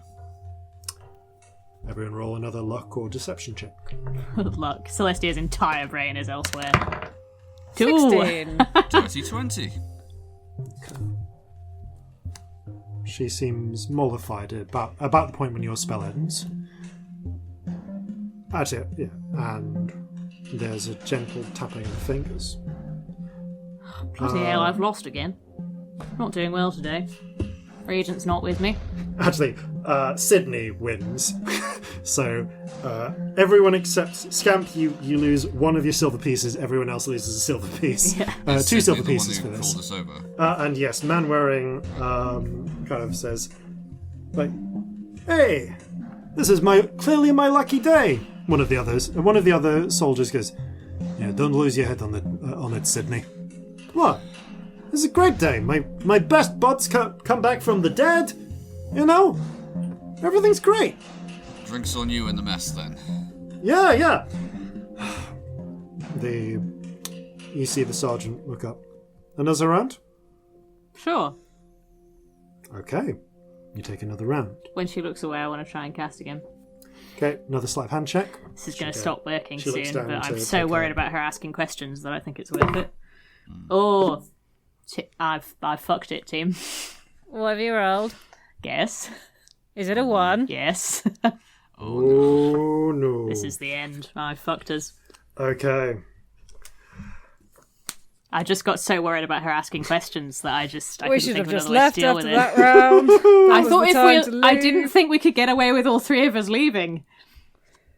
We'd stayed for a couple of hands. I think that was the time. Oh well. Oh, Prison Break episode. And it's about that point that you see that as she's looking down, she looks up I feel like and Celestia's brain is sees- in so many places that she just and fumbles. sees the moment you flick your hand and cast. Everyone roll initiative. Oh no. 13. Oh, I was really hoping 7. somebody would get high. That is 13 as well. Corzin goes Can't first. add, inspiration to initiative, can I? Don't think so. Don't think so. Okay. You can add something else though, which might be really important. But... With a 1, there's a chance that Sydney saw it, so I'll roll him into the initiative as well.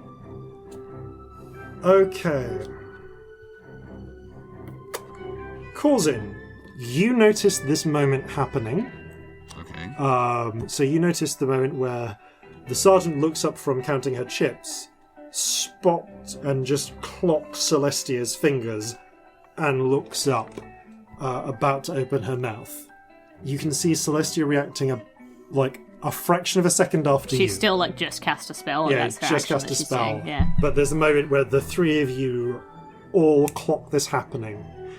You have beaten the sergeant's initiative. There's a Alright, chance. so we're all sat around like a table right now. Yep.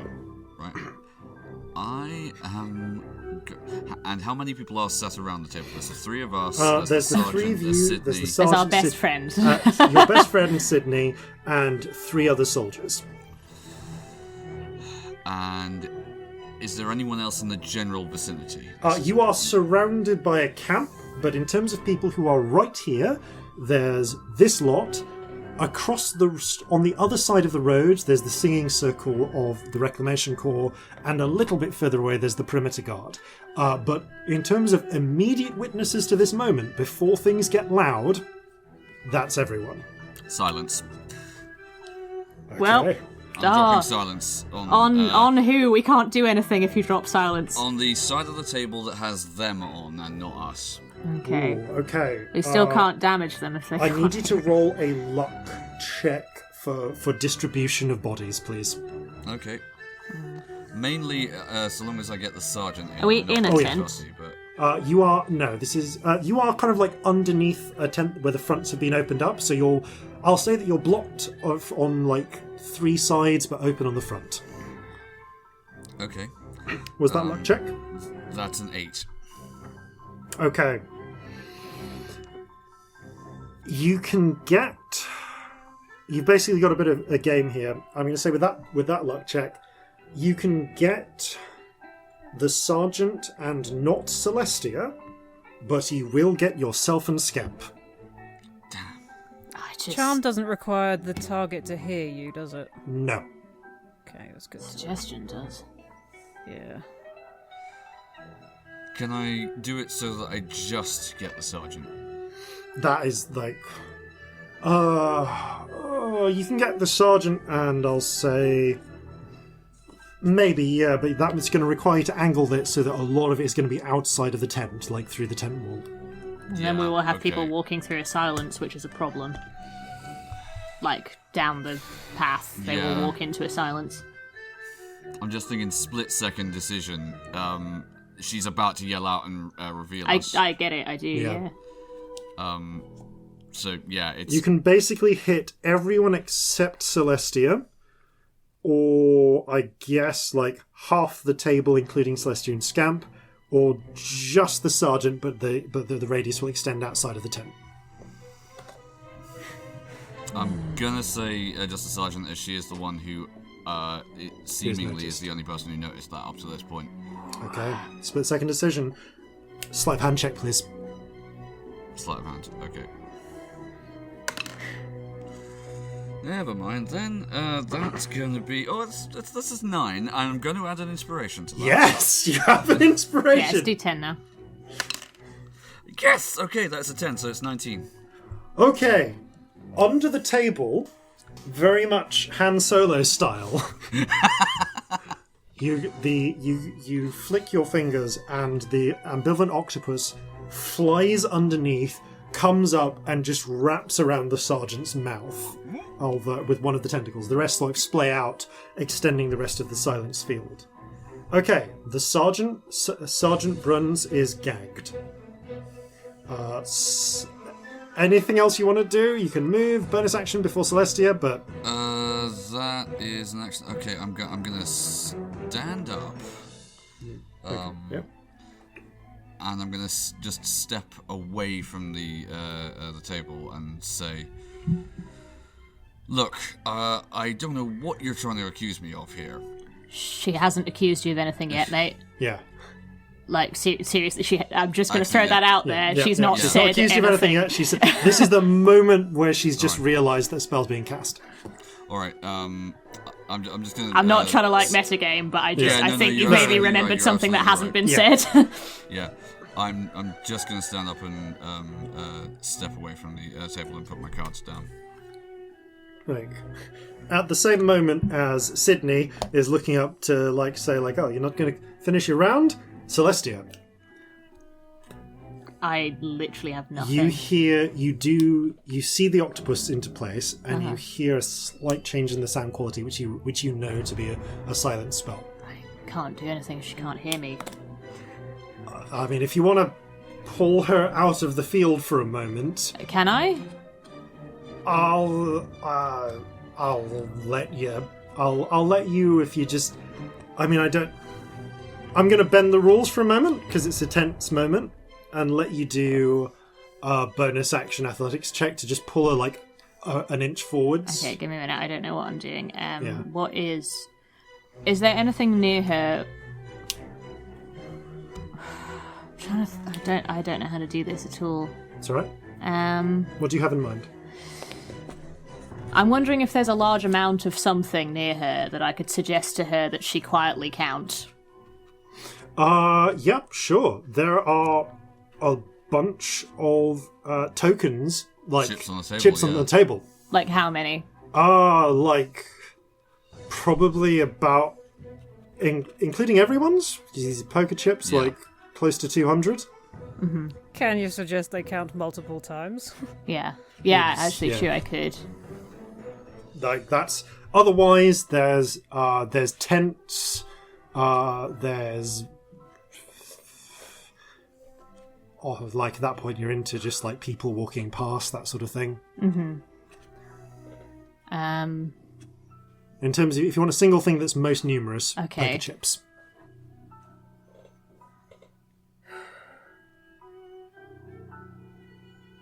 If I make her count them out loud and continuously, she probably can't say anything else.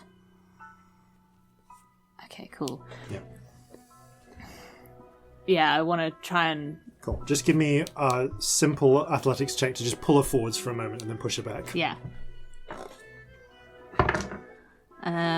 That's actually not terrible. That's a 17. Okay, yeah, she really flubbed her own athletics check. Awesome. So you pull her out of the silence for a moment, as if you're... And to everyone else, it looks as if like you're taking issue with her and just like slightly acting above rank, but like giving her a whisper in the ear. Yeah. So... I'm just going to say to her... I'd like you to count those chips 10 times out loud continuously. Okay. My spell save is an 18. 18. Yeah. Scamp, you're getting that tingling feeling. Okay, I will do a thing. Take 4 from that. There's a Whatever moment they rolled. where you see that she's about to shout, and then her throat constricts, and as you pull her back in, push her back into the silence for a moment, she blinks, looks down, picks up a chip, and you see her mouth. 1, 2, 3. She just starts counting them, frowning but unable to stop. If I see this, I may drop the silence so that the... Okay, yeah, the moment you see this happening, then you just... The Yeah. ambivalent octopus catches your look and retracts, and you just hear a moment... There's a brief moment of silence, and then she... 4, 5, 6, 7... I quickly message through the stones. I've got her, but we need to deal with the other guy. Hey, Sergeant! Everything alright? 11, 12... Yeah, there's apparently been a spate of cheating going on. I think that some people have been stealing chips. Yeah, they need counting carefully just to make sure they're all there. Yeah, there's supposed to be a certain number in each. Are we still in? Deception check, but it is with advantage because you're being helped. But Corzin, you led that. Yeah, there's supposed to be a standard Let amount me in lie, each. damn it! I have a Like- plus 10. Okay, so I'm Oops, sorry. rolling the deception Yes. check. Just knocked a whole bunch of stuff. Well, one of those was a natural one, so lucky. Okay. Deception. Fat lot of good. That's an 8. Can I push that? No, if I got a reaction back, has it You've been got a my reaction turn? back. Let's say it's the next round. Plus 3 to that, so we push it over 10 at least. Okay. Right. I mean, I'm just rolling for the other people at the table because, frankly, Sydney's going to believe you no matter what. But as you're saying this, it's starting to sound kind of unbelievable, and then as you stand, like you're in the process of standing up, like as you said you were before, and you kind of nudge the table by accident. Some of the count of the tokens hit the floor, and you just hear just a growl of frustration from the sergeant. I have to start over. Picks them up, starts going 1, 2. God. This is distracting enough that the other people don't pay too much attention to Okay. what you're saying. Good, I can drop that second lie I was about to attempt. Sydney, why don't you walk with us for a bit? We could do with some fresh air. I think the game's on hold for a bit I until think this I've is sorted. I've Yeah, had that enough seems cards. reasonable. Okay. Sydney stands How up. about we have a good old look around and catch up? Sounds great. Sydney gets up and starts cheerfully wandering after, walking up with you. So, where's it you're supposed to report again? Back to Captain Forsyth? No, we just had to say that in front of the sergeant. We want to go to the Charnel house. Oh, yeah, sure. I mean, right up there. I'll walk with you, no problem. Thank you. Okay. Celestia's sweating in the background. This whole process took up time. Oh, yeah. You are now at... It has now been... Let's see, it took you 20 minutes to get here. You are now at 30 minutes left of your phases. You've still got a lot of time right now. But as you are walking up the straight path, someone else comes into play. As you see an enraged half-orc woman in a dress seem to spot you, storm up and shout, Cheswell! Sorry, yeah, it is Cheswell.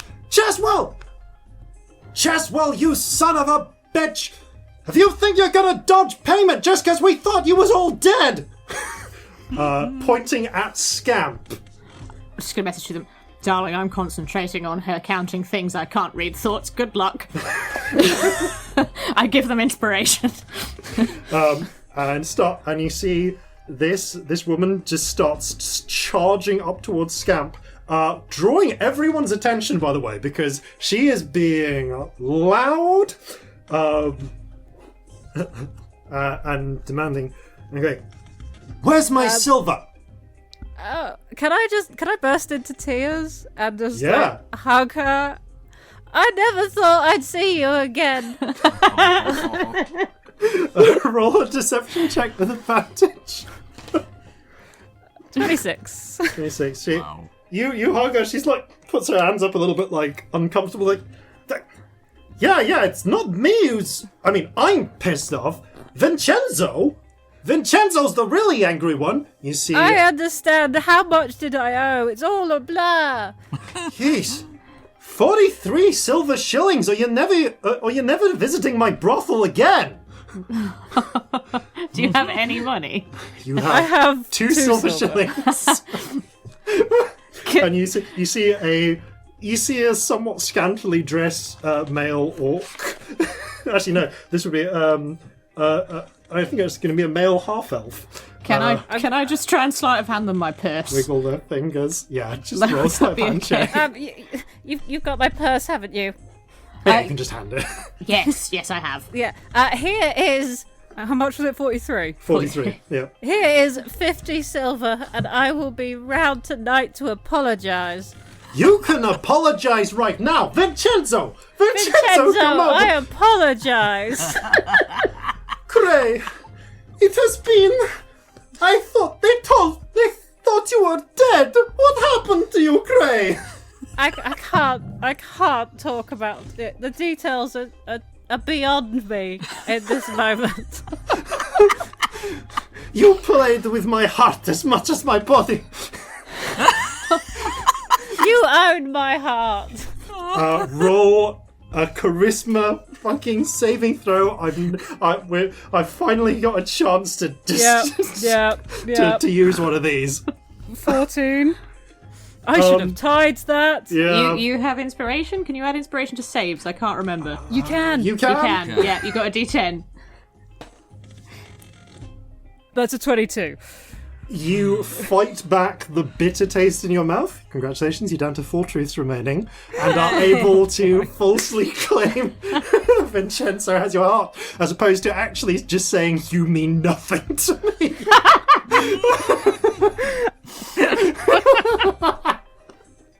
Oh no, that would have been so mean. So funny though. Vincenzo wraps you in a stout embrace. That would be horrible, but you could have said that we've never met before, which is also true. So tonight, I must take care of some business. It would be unprofessional to do anything else. Of course. As Vincenzo puts the back of his hand to his forehead, flouncing dramatically. Celestia is vibrating in the background, trying not to laugh. Sydney's like, cheerfully bemused by all of this. Like, wow. Barney, I didn't realise your friend Cray there was, so popular. Or at least, so willing to exchange silver for popularity. Oh, where do you think all their silver went? I see. Yeah, I mean... Didn't you say your name was Peter? Oh, no, that's just a name I use when I play cards. It's an alias. It helps keep the debts under wraps. Sydney, being charmed, nods and goes along with this. I love our friend Sydney. Okay. You continue walking. Okay, I'm going to say that you get a little bit... I'm not going to bring you in right at the gates. I'm going to give you... I'm going to say you find yourself within proper sight of the chapel and the charnel house. So you're approaching... I'm going to say that you're approaching from the south. Let's say you went in through that entrance. You can see the chapel up ahead. It is, as described, a broadly sort of T-shaped, a slightly T-shaped building with a large central square portion with a dome on the top of it, and three little sections which jut outwards. You can see there are side doors on two of the sections leading east and west, and a pair of double doors leading south. The double doors and the door to the west both lead out of the sort of chapel cemetery compound. The chapel doors to the east lead into the churchyard.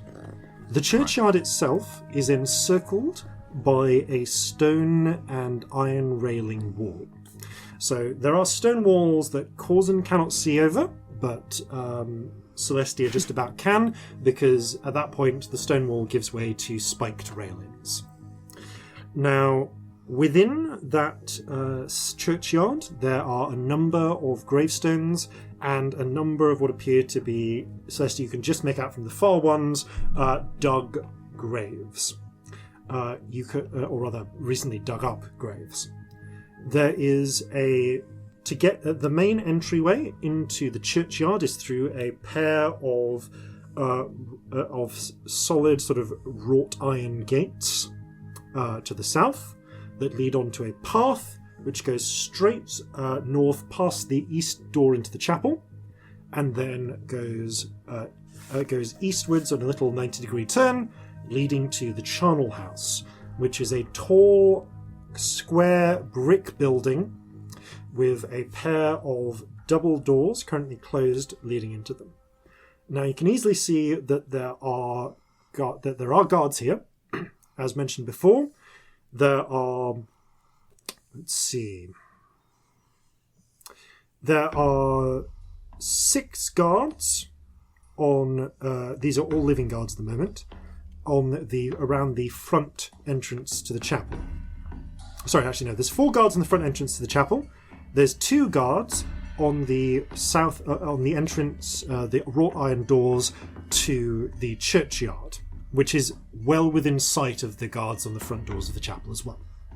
There are 4 guards on the west entrance to the chapel, and a couple of guards on the east entrance. There are less guards on that entrance because patrolling around the pathway leading between the chapel and the charnel house is a reclamation squad consisting of 1 living soldier and a dozen skeletons in black uniforms with muskets. And I think also cutlasses. You are, I'm going to say, like, easily 30, 40 feet or more away from any edge of this at the point when we're discussing this. Okay, is there an indication that the chapel is still being used as a chapel, like for its original purpose? Good point. I would say that you do notice that there are... Actually, good thing you asked me that. Corzin and Celestia, you can notice a couple of things. First of all, you do notice a few sort of animal-like spirits fluttering still around the chapel. There are, of course, more spirits than usual in this whole area because there's a lot of people. But what stands out is what seems to you like a dark, almost like a cloud above the charnel house, as dozens, scores, maybe over 100 black, shadowy flips of darkness are circling around the charnel house roof, sometimes just going straight through the masonry and into it. That's not right. Like vultures waiting. That's very nasty. I say it's over Is message there stones. a point where the patrolling reclamation living soldier is within 30 feet of the two on the gate? For the most part, actually, the living reclamation soldier remains close to the little 90-degree turn in between the charnel house and the chapel, where they can get a good sort of 360-degree view of the entire churchyard. It's the skeletons that are doing the walking along to and forth along the path. Now, how long's the gap between? Fairly long. So if you were right at the front gate, it would be like, I feel I should mention like that. This is the dimensions here. The whole churchyard is about 100 foot deep and close to about 150 foot wide. So if you were standing at the gate, the living reclamation soldier would be at least 50 feet from the gate and at least 50 feet from any wall. Okay. I've got a thought. Mm-hmm. I say through the stones so that our new friend does not hear. I think we can say that anything our friend shouldn't hear is through the stones. Yep. Yeah. So if we can get the two on the gate's charm to let us through, once we're at the gate, I could catch the reclamation with a charm. Hopefully. Yes, that could work. And if we can get that person to come into the charnel house with us, we might be able to get the thing off. That's very true. Just give him a little shove into the pit. Okay, so in this scenario, who would be charming who? I don't know what your range is on charm. I think it's slightly shorter than mine. I can do... Let me have a look. I can do 30 feet, but I can do 60. Of course you can. You can do long spells, can't you? Yeah, it takes a bit more effort, but I could do it. Mm-hmm. Sydney just starts whistling. That's a lovely tune, Sydney. It's not. So who do you want to charm? I'll get the reclamation person once we're talking to the ones at the gate. Okay, Or I'll try what to. What if we can get through without a charm? Well, even if we can, once we're in, that person's going to want to talk to us, and that feels like it's going to need a charm. I'm sorry, out of character, you've lost me. So there's sorry. there are guards. If we can get through the first guards without a charm, there is still the reclamation corps person behind them. Yeah. Then that's going to take more persuading. Mm-hmm. Especially to get them to accompany us to a pit full of undead that we can push them in. Okay. I'm going to say to Sydney, there hasn't been any change since we were last here. We are still authorized to be here, aren't we? I mean, no. I mean, I don't know what you're I don't know if you've gotten new clearance, but it's the only people who've been assigned specially to the doctors can go in there. Well, we've just been helping them dig up bodies. We've literally just come back from doing that. Surely it would be appropriate for us to go and report to them, right? Hey, I don't know. All I know is I haven't been given clearance to go in. Is there any sort of marking that people with clearance had that we should be showing? Because I'm sure we've got the clearance. We just don't know how to show it. I mean, maybe. I don't know. Okay. Is there I think anything we're gonna need a particular charm. that would make people report to the doctor? Like, what kinds of people report to the doctors? You know everything. I guess someone who'd been sent out for stuff that they needed, maybe? Or like someone who was working, like deliveries sometimes, but like, you know, you'd have some stiffs for that. So maybe we've got a message from the people working at the gravesite, like a verbal message. Yeah. Yeah. All right. And we've been told to report to the Charnel house with it. That works. This probably will take a charm, but that's fine because it's not concentration. Yeah. Okay. All right. I guess I'll do the door. You do the other one. Yeah. Right. Let's do it more a little bit of away, so that there's less chance of being spotted. No, definitely. I Let's agree. look busy somewhere else. I will do my best to distract Sydney with conversation while this happens. Okay.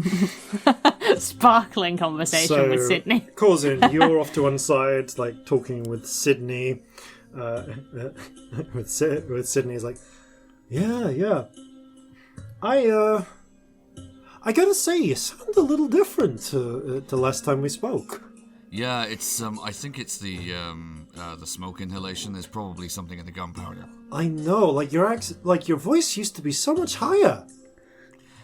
Yeah, it's I'm probably gonna have to see the doctor about that at some point, but at least it hasn't stopped me from being able to walk and talk. Is there anyone nearby eating? People who are nearby and eating. So nobody who's on duty on patrol is eating, but there are just soldiers having their break. Some of whom there is sort of a mess tent a little bit further away, and Just there want are some someone soldiers from who just Marjorie to go and bother. Yeah. That's actually a good point. Marjorie, I guess, has been just flying overhead this whole time, just like Being a pigeon. put to place. Hasn't really drawn much attention because just being a pigeon. So yeah, I'll say that there's a soldier. We should have made just, Marjorie a pug. Nothing's just- more distracting than a pug. She Oh, well. is. Oh, actually, if it's. Yeah, I mean, under the circumstance, sure, why not? Don't know where they managed to get them. Maybe they made friends with the galley staff, like with the mess hall staff or whatever. But there is someone having a small bowl of chips. Excellent. Marjorie, go get some chips. Go get some chips, Marjorie. Wait, hey, get off! Now's a good time for a charm. Yeah, I do one on the two. Okay, so It's actually third level okay. because I don't have a second level. So I mean, if there is like someone else I hanging mean, about you who could would be hit useful. one of the other door staff on the main guards on the main door if you wanted. Yeah, why not? Sure. You know, Okay, like if I'm so- doing a third level, I might as well get 3 people. Right, why so not? this is as you approach. Now, this is... So, charm makes them believe you are a trusted best friend. It will not change their nature necessarily. Yeah, So, but it's worth bearing in mind. We have a decent excuse. Yeah. So it's- So, you, as there is a distracting sort of going on, you approach within 30 feet. And that means you can do your... because Marjorie is assisting you, you can do your sleight of hand with advantage. thank you.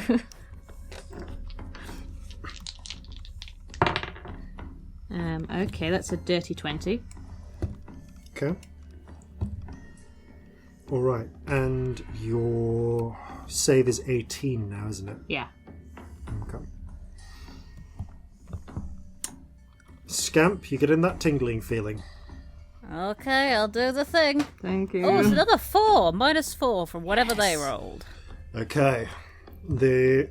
You see as all 3 of them, the 2 at the gate and one of the 4 just seem to on the other door seem to relax a little.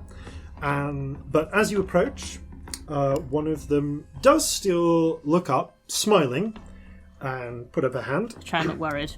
Once we're within 50 feet of the one You need to get Like, right the 60 to the... feet even. Yeah, you need to 60 get feet to the other one. Okay, 60 feet of the other one. That's All my right. maximum range. And if the Okay. distraction's still going, I want to try and do the charm as we're approaching. Roll an acrobatics check for Marjorie.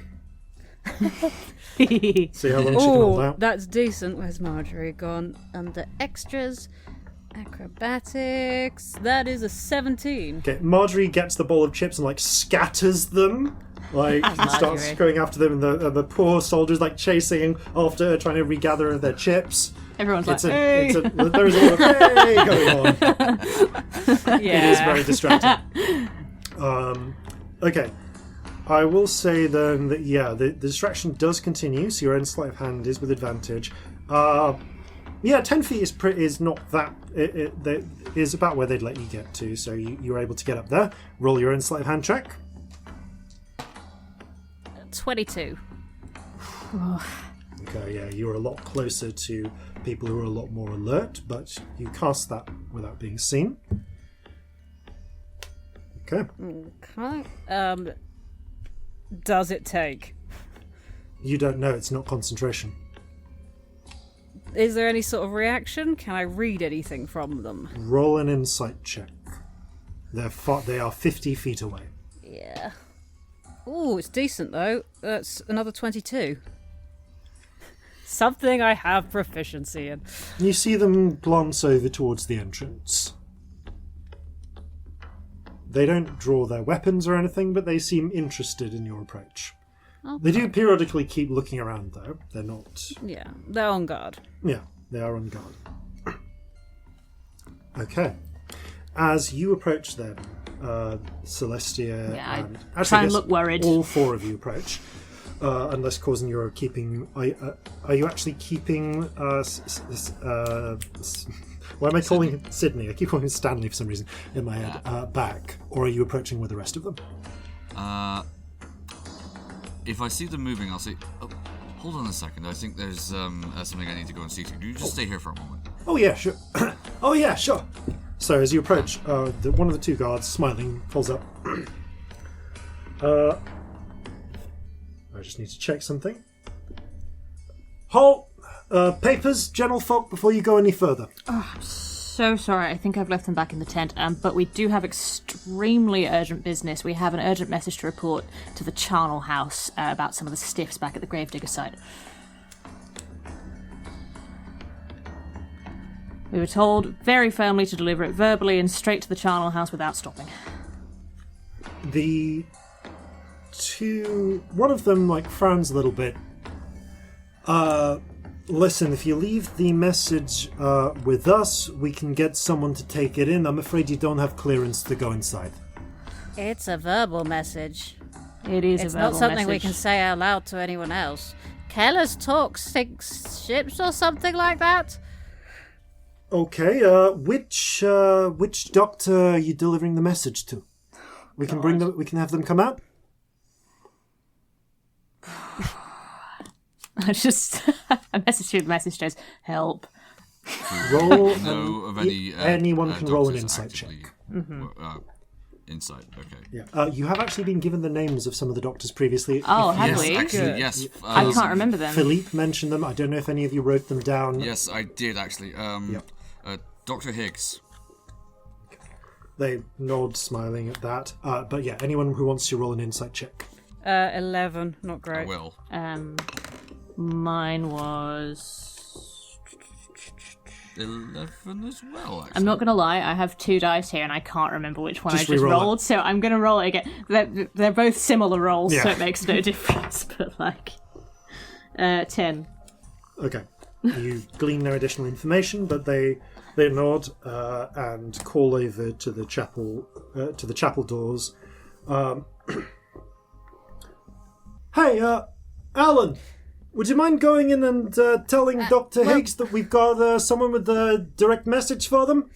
It's not really a message that should be said outside the confines of somewhere a little more private. You know how it is? Yeah, that's fine. The doctor will come and arrange things. They've got this sort of messagey type spell. It's pretty Lovely. secure, as I understand. Ah. Very nifty. Yeah. I heard that could be intercepted, can't it? Yeah, I've seen that intercepted. Well, that's... Huh. I mean, I don't know. Very This is beyond sensitive my... information. We were told to go to the Charnel house and say it. This is about tomorrow. You know what tomorrow is. We can't risk messing that up. I do worry about flouting orders here. It's quite heavy stuff. Roll... Oh, I mean, at this point, I think they might believe who you are, but this is a persuasion check. Okay. Oh, God.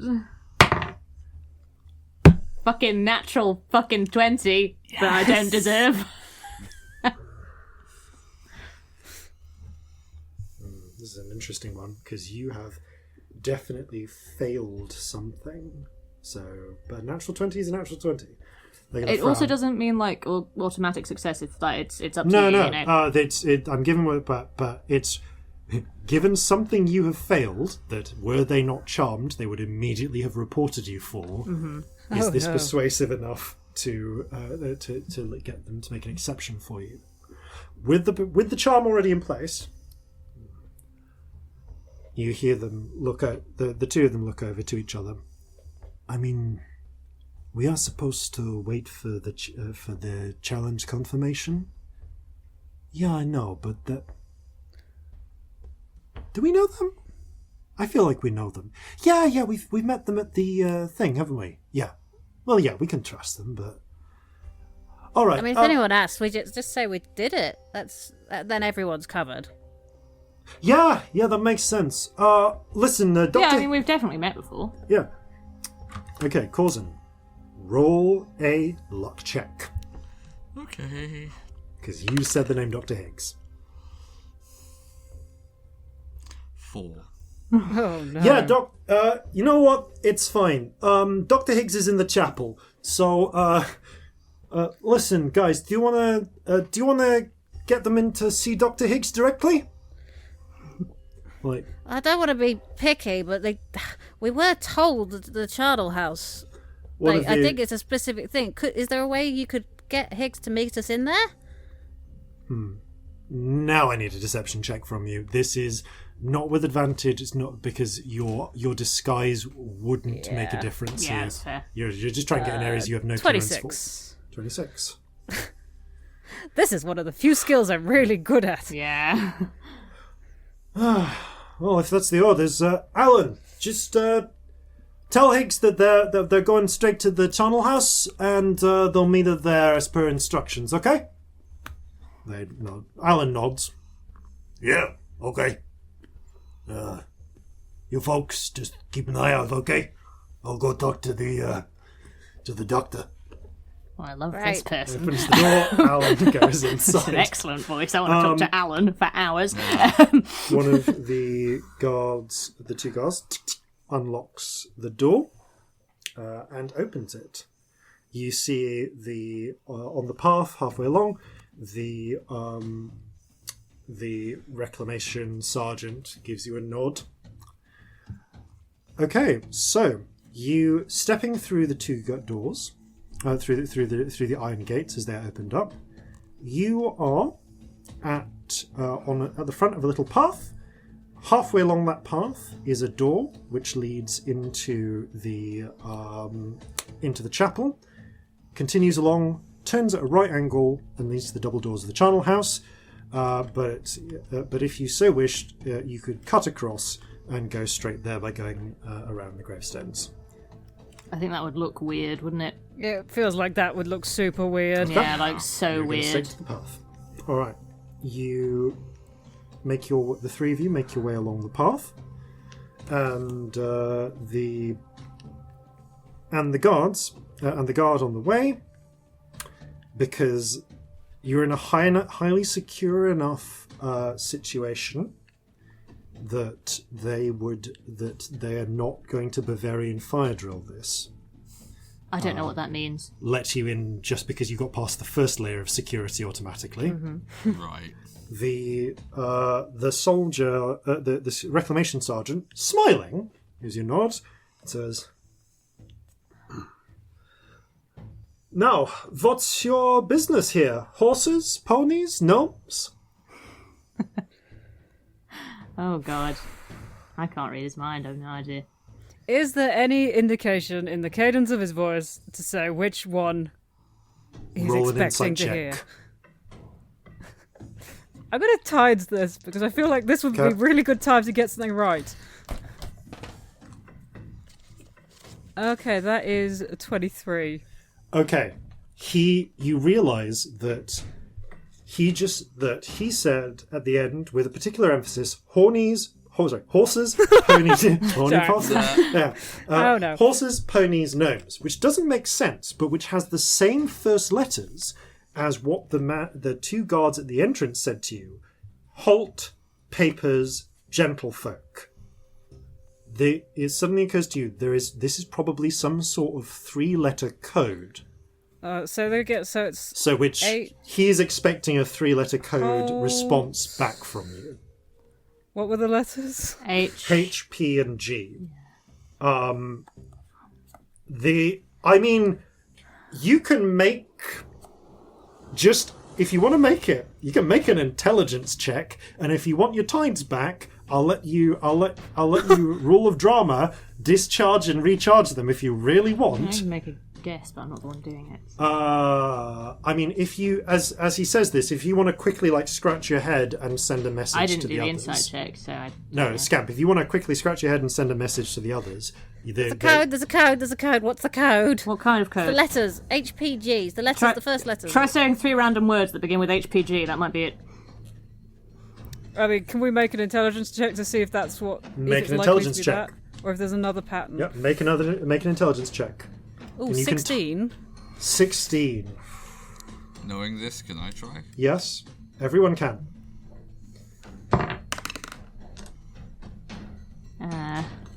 13.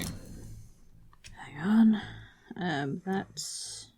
Sorry, I can't And if count. you've still 13. got inspiration from earlier, you can use it. No, I used it. Okay, both used it. Cool. Yeah. Didn't Corzin get it again when you were away? Inspiration. Yeah, Yeah, do you still have it? yeah. You might still have yours. Oh, did I not use that for You used it in the card game, but then you got Yeah. it back later. Oh, okay. I will. If you want to add a D10, I don't remember. Yeah, I think that did happen. I've not marked it off. Okay, in which but- case that 13 becomes a dirty 20. dirty 20 will do. H, P, and G are the first letters of the last names of the three resurrectionists that you know. And Corzin, you took notes, right? Yep. So this is Dr. something Higgs, Dr. something Pfizer, and Dr. something Gosh. And I just want to, and I don't know, and I'm curious whether or not you recorded anything else about them. But that is the best leap I can give you. If they're three HPG corresponds to the last names Right. of Okay. each of the 3 doctors. And if you want a reminder, then just So it was Cuella Higgs. Wasn't it? Pranav Ghosh. Yep. And I didn't realise you'd Penelope. spelled it with a P. So I actually put P Pfizer. So it's the first. Yeah. Is the first name also beginning with a P? It is also beginning with a P. Yeah. Oh. For some reason I'm going Penelope, but I don't It was know if Penelope. that's- Yeah. Oh, okay, right, yep. Okay. That's him asking who we're seeing then. Or it's they've given the surnames and they want the 3 letters of the first names in the same So order. QPP. Okay. Corzin, you reach this conclusion since you're the one who called highest. So it's up to you what Something you with say. a Q, something with a P, and something with a P. Questions, please, people. There's a smile and a nod. Good. Just finish your business and then out the back. Of course. Right, you are. I had no idea. I assumed, by the way, for this one that you'd have detect thoughts. There's somebody counting Yeah, chips. no, Yep. it's fine. When I designed this, I assumed you'd have detect thoughts because I couldn't think of any other way for you to get a highly secure three-letter passcode. Well, my slightly weird note-taking got us through that one. Coming too. My notes from that episode are missing, so... Yeah. You hear a sort of like quiet scream over the message stones from Celestia, and she goes, "Well done, well fucking done. We were so fucked. Oh god." I wonder how internal screaming transmits over these. You know how your thoughts are never a different volume, but sometimes you can scream in your brain, but it's the same volume as all your other thoughts. It's like that. Yeah. Yeah. Okay. I'm sorry to anyone who's not noticed that all their thoughts are the same volume before, by the way, because Yeah, that's always thank you for that. upsetting. That'll keep me awake tonight. Yep. Okay. I'm going to spend hours trying to make them louder or quieter. Oh, I did when I first found out, and I'm sorry because I've just given loads of people that moment. That's all right. You continue along the gravel path, stones crunching beneath your feet, and reach the closed double doors of the charnel house. It is a solid brick charnel house, no windows, and there are 2 solid wooden doors ahead of you. Are they locked? Does not appear to be the case. Okay. Just Go We closed. should head in. Okay, who wants to open the door? Is there any sort of indication that there's a procedure for this? Are we expected to know what to do? The Does it just look like a door? just looks like a door as far as you can tell. The reclamation sergeant is just nodding and smiling as if expecting you to proceed. Hey, there's nothing we need to do special on this door. Nothing's changed, has it? Oh no, nothing's changed. Yeah, but I've been through. It's been a bit of a week, and just the other day, I got all the code words back to front, and you would not believe the problems it caused. Would he say this to a friend? Roll persuasion check. 16. Yeah, well, if you're not sure, if you can't remember, just get.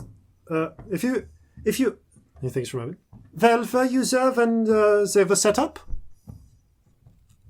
You know what? I don't think I was. I think that was the day I got a food bug. Then I think there's. We've been away for a while, our group. We might have missed something. Right. Yeah, I think there's. You'll need to get the password from one of the doctors then. I mean, could you open it for us? We're a bit I worried can about open being out in it the open. if you want. Yeah, sure. Yes, please. Walks over to the door, pulls it open.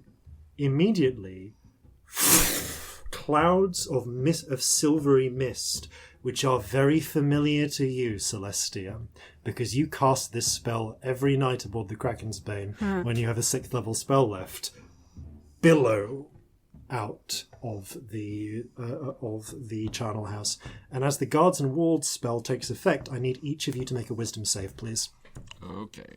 This is a lot of stuff, gang. This is a problem. Nope. That's a 1. Dirty 20. 11. Okay, at that point, you watch. 2 out of 3 at is that bad. point, I Corzin, disagree with me, you blink, and you hear a wisp of some, like the mist almost trying to penetrate your mind. You shrug past it. You can see it's pea soup ahead. You can't see what's inside, but you do hear a voice just about whispering at the edge of your mind, which you push past it, you ignore, but you watch with horror as Celestia and Scamp both follow the suggestion to lay their weapons on the ground and surrender. And that's where we're going to pick up after these, no doubt important, messages. Well, naturally, the benefits of having your own regiment of undead thralls are self-evident. They can do your laundry, deliver your mail, fight for you, even like, rate, share, and subscribe to Flintlocks and Fireballs, and check out their Patreon. You'll never be short of people to play cards with, and there'll always be a squad of people ready to have your back. It's a mage's life in Her Majesty's Reclamation Corps. And welcome back. Quick bit of housekeeping on things we realised during the break. First of all, Jeffrey also fails his wisdom save. Marjorie is busy causing a distraction and cannot arrive until next round. Celestia is an elf and actually should have rolled that wisdom save with advantage. So roll it again. I'm gonna do that. Ooh, shit. I might be okay. What is it? It's a 19. Okay. I rolled an 18. Your knees start to buckle. Let me check. I'm having my wisdom modifier at the moment. Yes, nope, 19. Okay, your knees start to buckle, but you resist it. So you are not suggested, but Scamp is. I'm gonna say you see her do a very specific, like, touching the pad of her thumb to each finger. It's like an exercise she was taught in army training to not fall for these sorts of things. Okay. However, at this point, I need everyone to roll initiative, please. Oh, dear. Oh, 21. 14. Ooh, that's a 23. Shit. Okay. And then 14 for Corzin. This is going to get interesting then. I really wasn't expecting to make that wisdom save. I don't know what to do. Okay, so Celestia, you see. I guess if you can do something to interrupt this, it doesn't happen.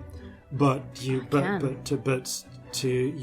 see what is about to happen, which is Scamp about to surrender. You see Jeffrey already draw it on the ground, hops out of Scamp's backpack onto the ground, draws their blade and lays it to the ground reverently, Good. kneeling in submission. If I do anything concentration, she's going to stop counting counters. Which may or may not be relevant. Up to Oh, you. God. Okay, so you are the top of the round. I'm going to describe the scene. Okay. You are right in front of the Charnel house. The Charnel house doors have opened. All you can see within is silvery mist, which is slightly extending outwards now that the doors are open. There is graveyard behind you and to your left, leading off towards the chapel. The cheerfully smiling reclamation sergeant is probably about 30 feet away, along with his coterie of skeletal soldiers. There is, in terms of other people you can see beyond the guards that were already there, and of course the soldiers in the camp beyond, that's it. You cannot see anything ahead of you except the silvery mist. It's just completely cuts off visibility. Does he know we've triggered it? Yeah, how's he looking? I mean, like, he's seen it happen. He's still charmed. Mm-hmm. But he hasn't reacted yet. Right. Because he rolled lower on initiative. Oh, Jeffrey's such a problem. I mean, Jeffrey does this on Scamp's turn, so I guess if you can do something that before Scamp gets out, to cure Scamp so that they can keep their pack shut, then you'll prevent that happening. But that's what's about to happen. How far away is Counting Lady? Legitimately, if she drops her thing, how long do we have? Counting Lady was near the entrance, so about 150 feet away. Okay, we have a few rounds.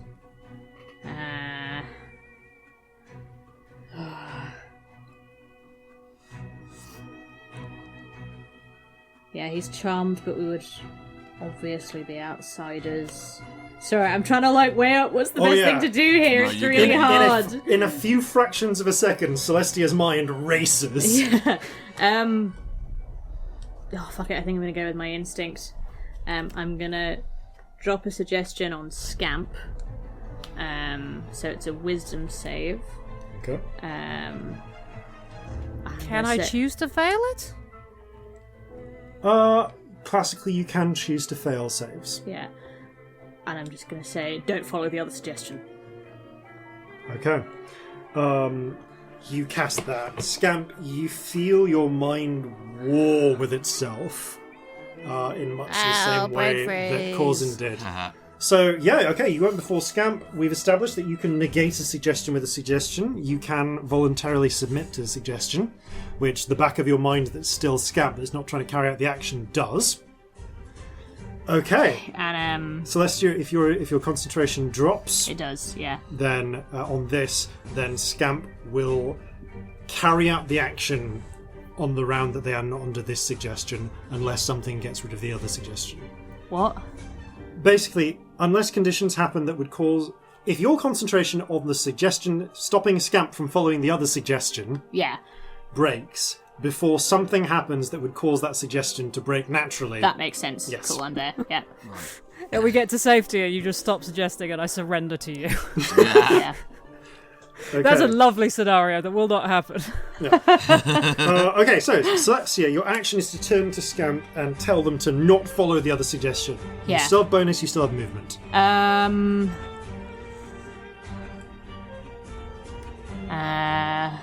God, I'm trying to think if there's anything else useful I can do. Yep. Can you drag people? Is it an action or a bonus or a movement? If they are, Move other people? depends if they're willing. Okay. If they're willing, it's half your movement to drag them, because like you drag them at half movement speed. If they're not willing, then it's an action to grapple them, or one of an attack. What I actually want to do is, because I can tell that the suggestion's taken on Scamp, can I block Jeffrey from view? Like, can I step in front of him, or... I mean, Jeffrey is still... I'll say that you can see Jeffrey squirming to get out of Scamp's pack. Uh-huh. So, that's a bit hard to say. If not, that's okay. It was just my instinct. It's- I can do something else. I will say that you can try and block Jeffrey, and Jeffrey will have to make an opposed check to get past you. Like, you can, like, ram a shoulder, like, an elbow over the back of Scamp's pack. Can I do that? Yeah, that would and be so great. Jeffrey will still make an attempt to get out, but Yeah, has to that's bypass fine. you. So what am I making? It's on his turn, which is next, so give me an athletics check. Athletics. Scamp, roll an acrobatics check for Jeffrey. Fucking luck, Jeffrey. Oh, 19. Natural 20. Okay. Ah. Jeffrey... Just like push his head back down. Jeffrey squirms and scrambles.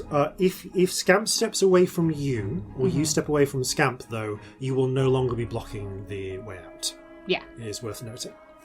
Blocking the what? Blocking Blocking the way Jeffrey's out of the way pack. out. Jeffrey's way Okay, out of cool. the bag. So right now you are stuck next to Scamp. Yeah, I just, like, So lean casually. yeah. So you see a moment where you foresee a moment where Jeffrey and Scamp both surrender, and you just act to prevent it.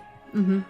That is, since you can't move, that is your turn. I also messaged the other two, counting ladies, not counting anymore.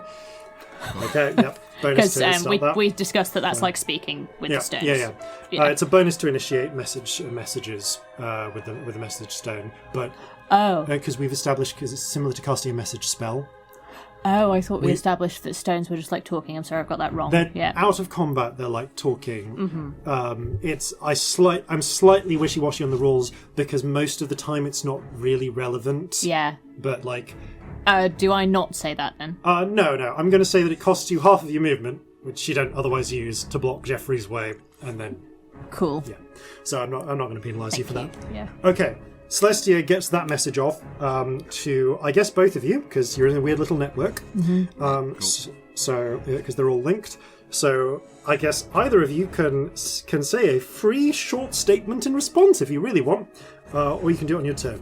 Either way, Scamp. Your initiative count 21. Congratulations, you've beaten everyone except Celestia, and as your brain starts fizzing with the boring suggestions... you can act.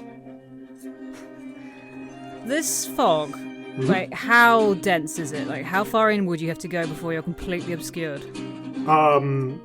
Like, you can see at most 5 feet in. Lovely. The reclamation guy, is there any sign of the repeater? Yeah, it's around his neck on a little chain. Well, like, actually a fairly secure sort of chain. Okay. Oh, so many bad ideas. How far away is Marjorie? Can I call Marjorie to come and join us? 'Cause I think Marjorie is within telepathic call range, so Marjorie will start flying towards you. What's Marjorie's flight speed? 60 feet? don't think it's that. 50 feet. 50 Not feet. quite. Okay. She can, to reach you specifically, she'll need to double move. I've just got She this needs to image dash. because it's been ages since we put her on distraction that she's still been on that order, and whenever he picks up his chip, she's just gone back. Yeah, she's just been harassing Like this poor bashing chap it with her his wings. ship. Like, hitting the bowl every time. Like every it time he drops onto the thinks floor. it's finished, she comes Right. back. Roll a perception check for Marjorie. Roll a perception check for Marjorie.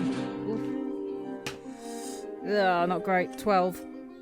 Marjorie, on her way back, is fluttering and going, and you did get a sense of urgency through that link you have with her. Oh no. Okay. Marjorie has seen something you have not. Oh dear. Can I grab Corzin and Celestia and just step back a few feet? Yeah? Into the fog. Into the fog. You want to step into the Yeah. fog? How many feet into the 'Cause fog do you want to step? Far enough that we can't be seen. So that, like, if Jeffrey surrenders, Jeffrey's Okay. going to be surrendering to I us mean, because there's no one else around. It also depends if Going fog into the- works on this map. Into the fog requires you to step into the charnel house. Because the fog is filling the charnel house. I'm just checking. I don't know if it... Would I know if this is fog that I could move with my... You're Sustained reasonably... wind. Oh, let me just one moment check guards and wards. Because you I don't know. I think it's fog cloud. You instantly recognise guards and wards, is the short version. Yeah. Like, you've seen this enough time, because you have one on your ship. So... Fog fills them. Corridors. I just need to know what type of spell it is. It's abjuration, so it's real fog, but it's fog that weirdly doesn't affect people keyed to it. You know this. So, yeah, you can step into it so that... Jeffrey's still struggling out of your pack. yeah, so the other people will be able to see through it anyway. Potentially. Yeah, you do know this. Yeah. That's no good then. I will try and clear the fog with the sustained wind then, because I think that's more useful. Okay, you cast Sustained Wind. Let me just check the gust of wind rules for reminding... Oh, they're actually right here. Okay, so 60 feet long, 10 feet wide, blasts in a direction, and may affect creatures directly in that line. You're going to blast like straight into the charnel house, like in a straight line? Okay, with a... I'm going to, just in case there's any chance we're pulling this off, just go to the person. Oh, it's a bit foggy. I'm just going to clear it up so we can get this job done. This does not fly. And as you stretch your hands out and cast, I need you to roll a d100. Oh, Oh dear.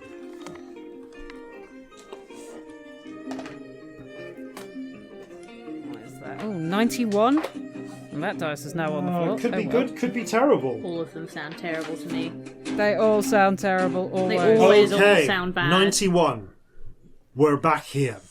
Oh, no. Okay, What? something may happen. You feel a strange power fill you.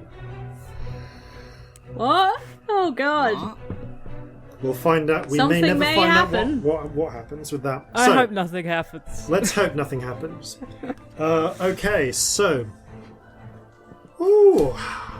Scamp, you've cast the spell. As the wind blasts in, it reveals a corridor of clear air. You are able to see a fairly narrow ledge.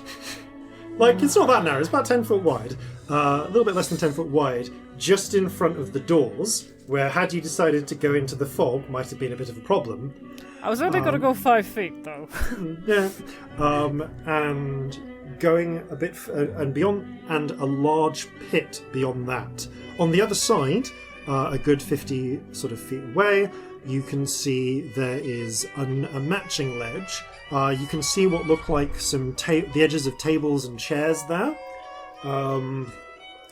And a couple of very surprised and concerned looking soldiers. And below them, in the pit, you see... It reminds you of the time you went to the Fingerwoods and stood on the edge of the cliffs and saw the sea of teeth.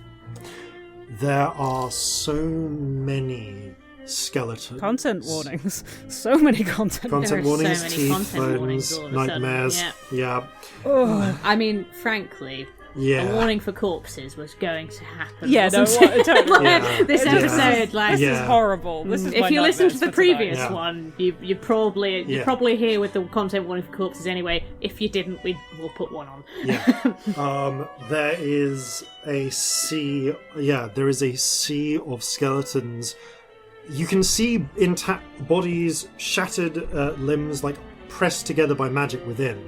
You can see there are many sort of intact skeletons with individual bones held together in mockeries of life by magic. But there are, almost like flitting between them, fragmented partial skeletons, some of which are still in the process of pulling themselves together. It is just a sea of skeletal limbs and jaws and ribs. The instinct to like drop the spell and just let it go And away just- again yeah, is very strong. The moment you open Bye. the doors, you would have heard just a I can rattling, hear it. I don't. Oh no. crashing It's sound. bad. Um, How deep is this pit? It's hard to tell with the bodies in, but you guess maybe 40 feet down. Cool. So yeah. So that you see that is what you see. Bonus action, Scamp. I can't remember if you've already used them or not. I don't think I you have. haven't as. Oh, there are guards. You said. You see a couple at the far end in the narrow corridor, in the 10-foot corridor you've created. Actually, let me just roll strength checks for them. Oh yeah, if they're in the passage, they're getting pushed if they fail Yeah. that. Yeah. So both of whom are then pushed into the wall. Okay, they're into the wall. They're not stood No. in front of the pit. No. They're at the far end. Well, that's worth playing with. I don't really want to hurt them if I can avoid it, because I don't think there's any point, so I'm not going to spend the sorcery points. I will just hold on to my bonus action, because there's nothing useful to do. One with of the it right things now. you hear is from inside your pack. What is? Jeffrey's having an extremely bad time. Can Jeffrey not just drop his weapon within the pack and surrender in there? Like, he's being forcefully held, but surely that's something to surrender to? Debatable, but something else is also happening for Jeffrey, Oh dear. which would cause the screaming. Oh no! But Friend, you can't see is because Jeffrey you're all holding. right? You hear just a voice going, "Oh, Okay, it's friend's having a taken bad time. everything we have to stay here." Yeah, We something. cannot stay here long. No. Okay, so while that's happening, oh yeah, and Celestia and Corzin, for you, the sea of bones is wreathing with shadows. Oh, fuck. Just shadowy spirits pouring in through the ceiling and animating bones below. This is a very bad place. Yep. And on that note, it's finally someone other than the party's turn. Uh-oh. So, you hear... gosh, what would they do here? Okay, you hear three voices quickly exclaiming. One a little bit older. Wait. Oh, wait, what is going on? Do you think? Another. Yes, it has to be. And a third, from weirdly sounding lower down. You're damn right it is. Sorcerer! Where? And I love you. three of the resurrectionists are going to act. Are they the ones in the building or In the elsewhere? charnel house. You They're can the hear ones in them the coming house, from okay. inside the silvery mists. Okay, so that's going to have an effect. First thing that happens is one of them is going to shout, is going to seemingly unnecessarily call out, "Get them and hold!" Nothing immediately happens from that. A second one, however, you hear coming from I'd say 2 of these voices are coming from the left, 1 from the right. So the more sort of orcish voice you heard from the left calling to get to them and hold. You also hear all 3 voices casting. I will counterspell whatever that is. Okay, so I will do it at 5th level. Okay, roll a. Hold up, let me decide what each one is doing, and I'm going to ask you to roll a d3 to pick which one you counterspell. Okay. Because 3 of them are casting. Okay, 1. 2. I mean, do they all look like they're doing the same thing? Is there anything I recognise? No. Roll an Arcana check. Ooh, decent. 22. Okay. 22. One of them is casting, I'd say, a spell that you've heard before. One of them is not. And one... and... Actually, no, yeah, 2 of them are. I'd say... Where are we positioning? Yeah, only one of them is casting a spell you know. The other 2, you can just work out. Weirdly, you get a sense. One is evocation, and one is. I think this is conjuration. I need to check the spell. All of which sound fairly high powered. Can I see any of them casting this? They are covered in mist, so your invisibility sight does not pierce this. Fair enough. Oh, so I can't see them at all. You can't see them. Like you can make a perception. I think I have to see them for counterspell anyway. Okay. For the I thought it was the ones that we because of things that might become relevant shortly. If you can accurately judge their position in space, you can also do this. So I can let you make a perception check if you want to try and guess. Well, maybe I don't need to see them. I will just on the. Oh no! off When you chance. see a creature within. Yeah, go for it. Okay. I'm going to say anyone I'll let you. You can do it on your turn. It's within 60 feet that I can see. Okay. Well, yeah, Corzin's got a spell casting thing. True. He reacts In which to- case, roll a perception check now. Magic uses Nemesis.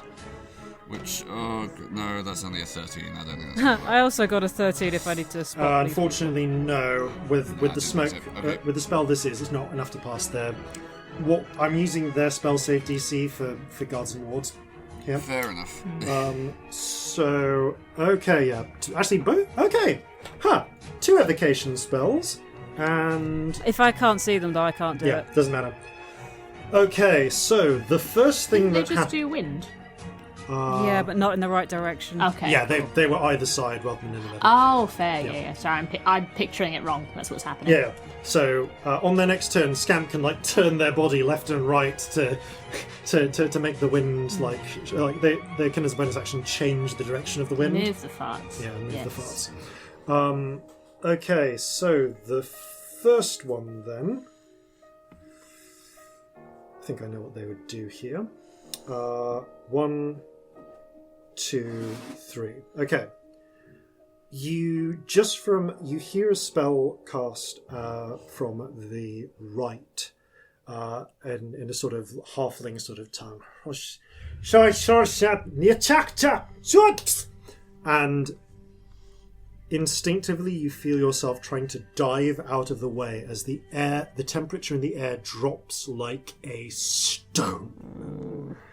I need to check whether I think this just creates cold. I don't know if it creates wind as well, but if it does, you're about to see who's doing this. It's a blast of cold air. Okay, the mists momentarily clear in a cone, and you can see a halfling behind it, clutching in their hand what looks like a sheet of paper emblazoned with almost like inks, different types of silvery inks, which are burning themselves away as the moment they cast from the scroll. It appears to be a freckled, red-headed halfling with an eye patch and a cigar poking out of one side of his mouth. Okay. Everyone needs to make a con save. Lol. This is cold Okay. damage. Oh, bitch, that's not bad. That's 22. 18. That's the highest 16. con save I've ever rolled. 60. I don't know about 16. Let me just check the spell save DC. Save DC, save DC, save DC. Why did I not write that down? Okay, 16 should actually cover it. Just about, I think. I think that is actually... Okay. Let me just check. 3... Yeah! No, you're right. 16 covers it. Okay, so this is going to be... Painful. Painful. Okay, so... Okay, lots of ludicrously low numbers here for the first... Oh, that's nice. Okay, so Lucky that's... That, like, seriously. 1s and 2s for the first of these. For the first bits that I've written. So that is... 6 of... How many? Okay. A lot of 2s. 1, 3, and 1, 8. So... Okay, you actually get out pretty well on this one. 21 cold damage, half to 10 for everyone. Bloody hell, that's very low That's for that. really not Yeah, bad. out of a possible 64 that could have been rolled.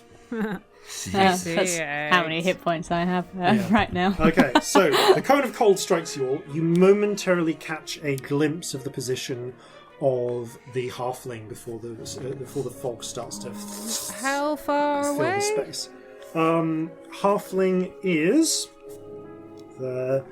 I'd say 40 feet away to the right. Do I Is there use my anyone else reaction? around them? No. We're going to call him Bolo. So Dr. Bolo casts these Cone of Cold. At the same time, 2 more spells are cast from. We're going to refer to them as Oscar and Tess. Off to the Dr. Oscar and Dr. Tess. Off to the left-hand side. Did I say that? Sorry, Bolo's on the right-hand side. These 2 are on the left-hand side. One of which, each of you needs to make a wisdom save as you feel icy fingers of magic trying to just clutch into your Gonna nervous use the systems. tides. Tides it is. Dirty 20. 17? Okay. Corzin? What was the save, sorry? Wisdom. Wisdom. Wisdom. Oh, that's an 8. Okay. I Corzin. can't help No, you with that. can't help with that. Is this a fear effect? No. The pair of you shrug off the spell, but Corzin, you feel your nervous system lock up as you are held. Okay, so Vega is maintaining concentration on holding Corzin, which is worth noting. Okay, the last effect, however, you watch as shimmering planes of force appear in the air, kind of like just over Scamp, I'm going to say. So just over Peter in this case, since they're doing the big wave of air. And you see the shimmering planes swiftly form into a translucent outline of a gloved hand. Oh no. The hand, by the way, is not hand-sized. It's cart-sized. Oh, it's As a, you watch. It's a big hand. Oh, yes, as you watch this big B, if you will, hand, Our first big B hand in the podcast. Yeah. That's fun. I think it is, yeah. as you that hear from the orc call out, "Just yes, Sharkney. Right, just get hold of them and move them for you." As the Big B's hand is going to reach down and try and... Is it in the way of my gust Nope, of it's air, or coming is it from the other above direction? you. It's coming from above you. Thought so. And technically it's coming from behind you as it slams to the ground, and I think it's one creature it can do this with. Yep. You need to make an athletics check, please. Natural 20? Nice. Which is I'll a roll. 19. Which is a 19, like... Okay, this round, you're fine. The hand does hit the ground and start trying to shove you. It has advantage. You're medium or small.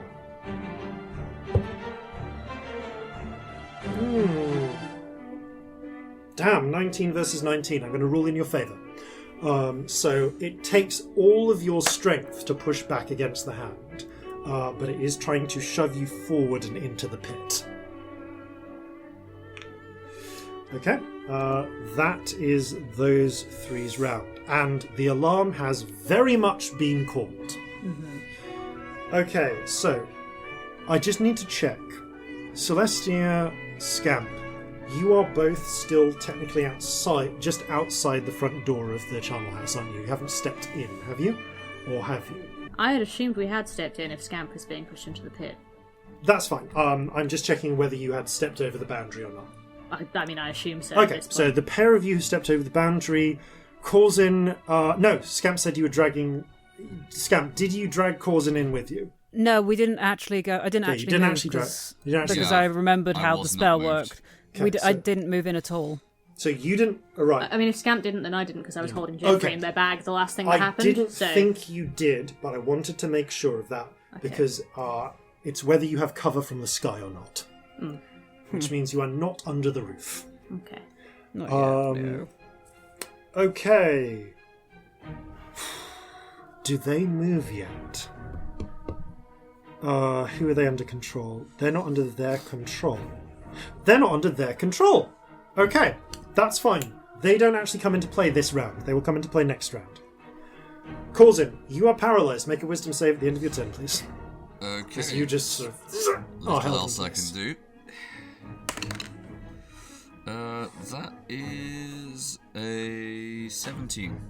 Okay, you shrug off the magic, freeing yourself from the hold. Is that my entire turn? It is your entire turn. If I remember fair. correctly, hold person is at the end of your turn.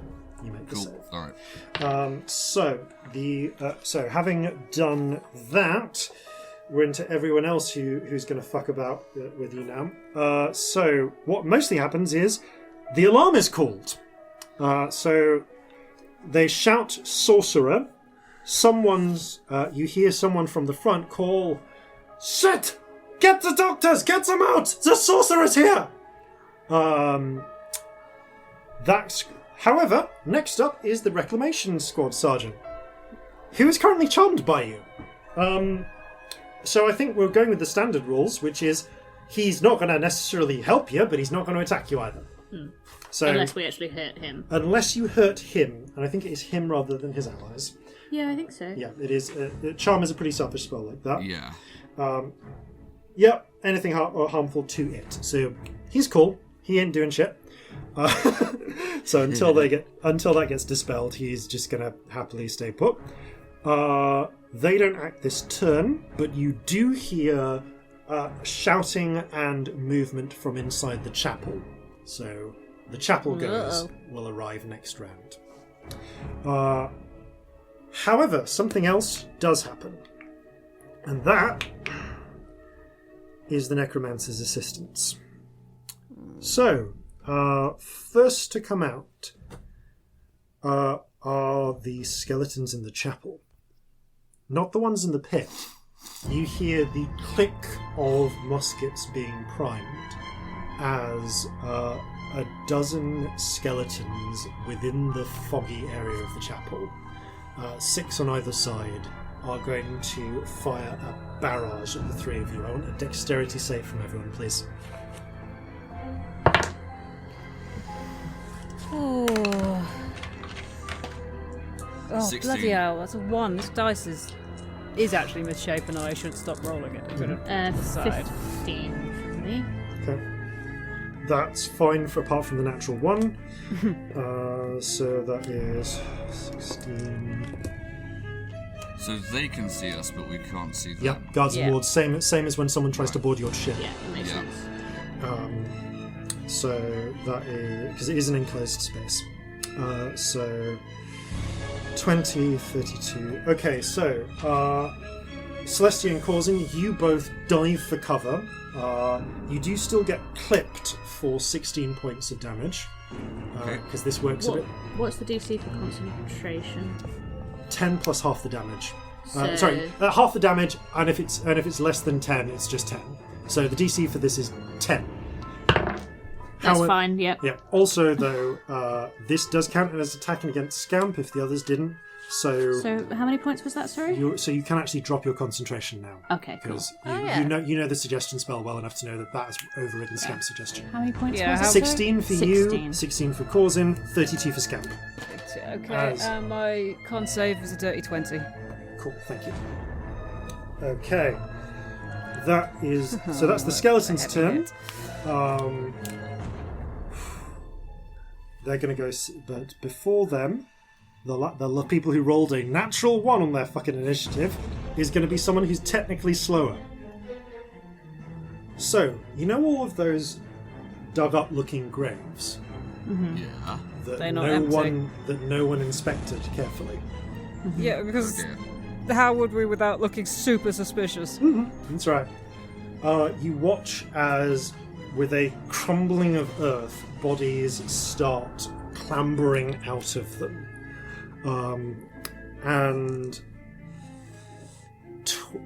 You can see in total about a dozen bodies emerge from different portions of the different parts of graves along the graveyard.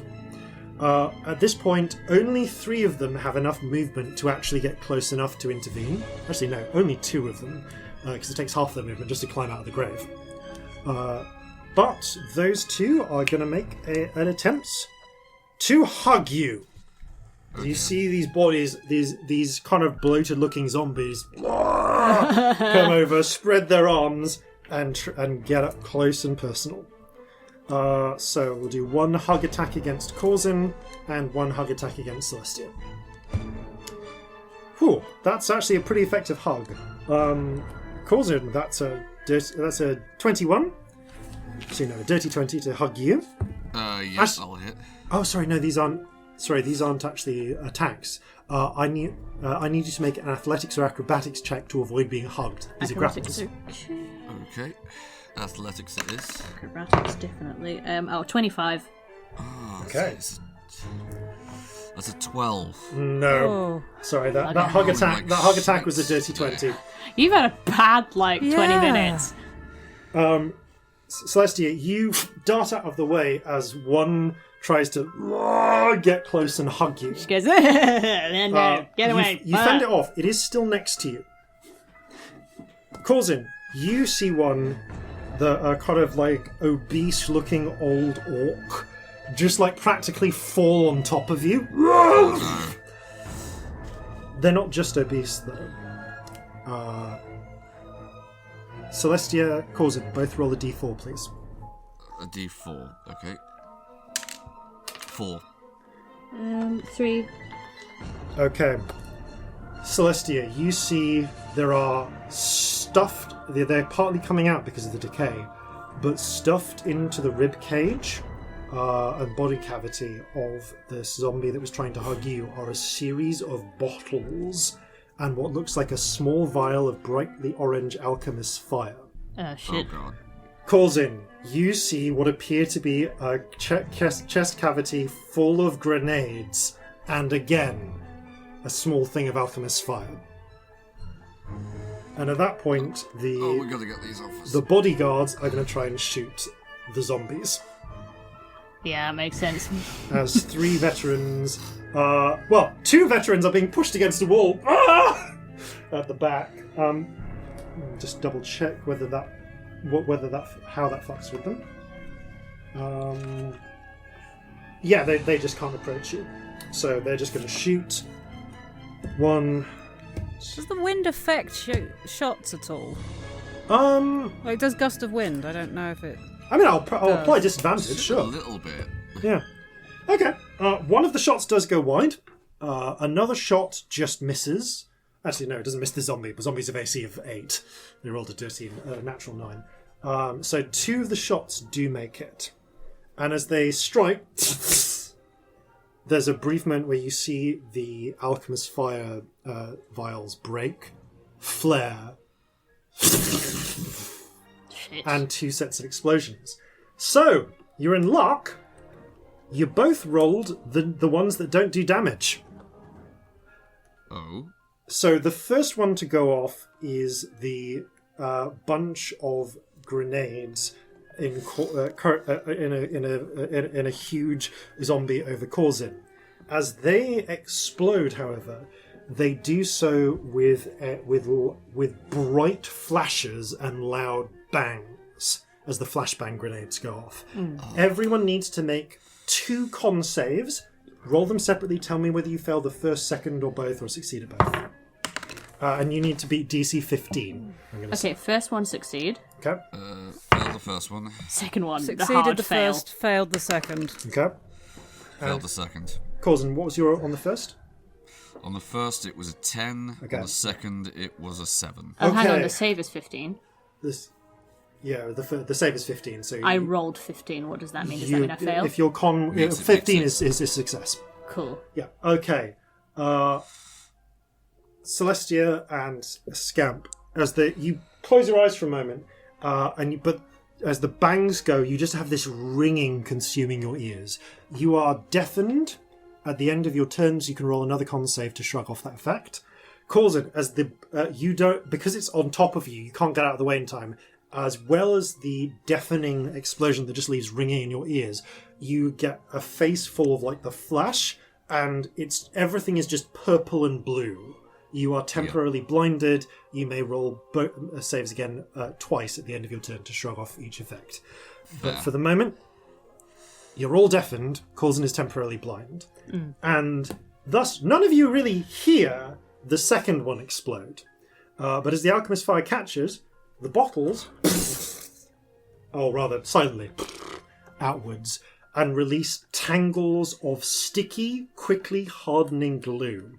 Everyone needs to make a dex save. Oh boy. Yeah, do- not good. Oh, no. Is this one that I'm at disadvantage if I can't see it? I'm saying this happened around about the same time, so you're not at disadvantage for this one. Yeah, 13. 11. 13. As the Prison glue break episode. surrounds you, you are all restrained. All this does is reduces your movement to 0. But your movement is 0 until you can get free of the tangle blast glue. Mm-hmm. Okay. Tides is active, isn't it? I can't. Tides is active, and it can't reset until your turn or until you're at the point of death. Basically. Well, like, it can reset at a suitably dramatic moment. Yeah. But that's not quite it.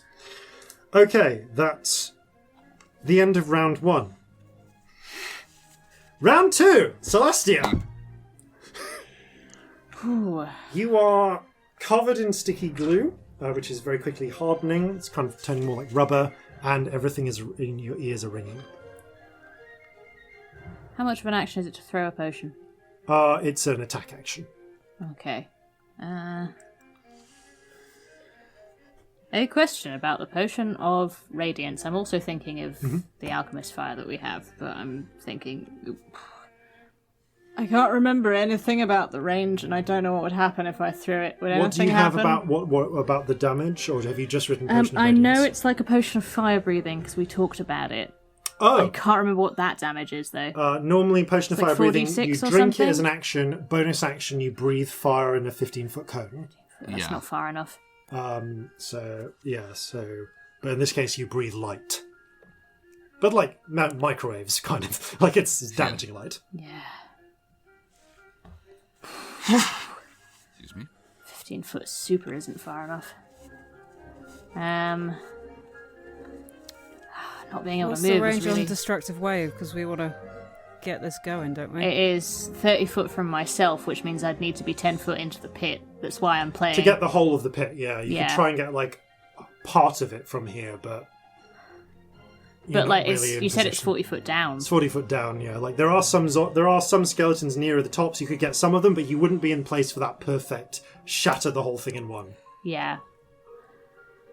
What do we know? There's some skeleton. Are they skeletons that were shooting us from the sides of the pit? Yes, As well? so Yeah. you would guess It might based still on be the worth it. I'm attacks, just weighing it up. you would guess Yeah. based on the attacks that there are 2 veterans pressed at the back in the cone of air, one veteran off to the left, off to the right, and then 6 rifle skeletons, or musket skeletons, on either side.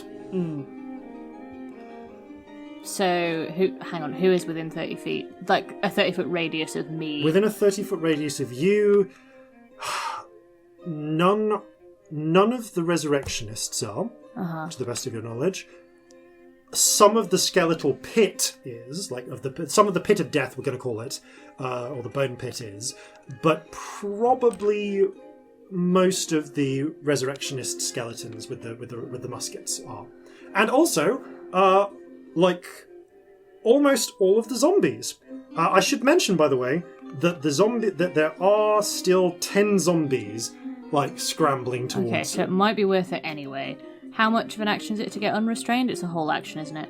Yeah, because it's your action to so. try and acrobatics or athletics out. Yeah, I think I'm going to try and thin the ranks a bit, actually, before I worry about moving. Okay. So yeah, I'm going to do something really stupid.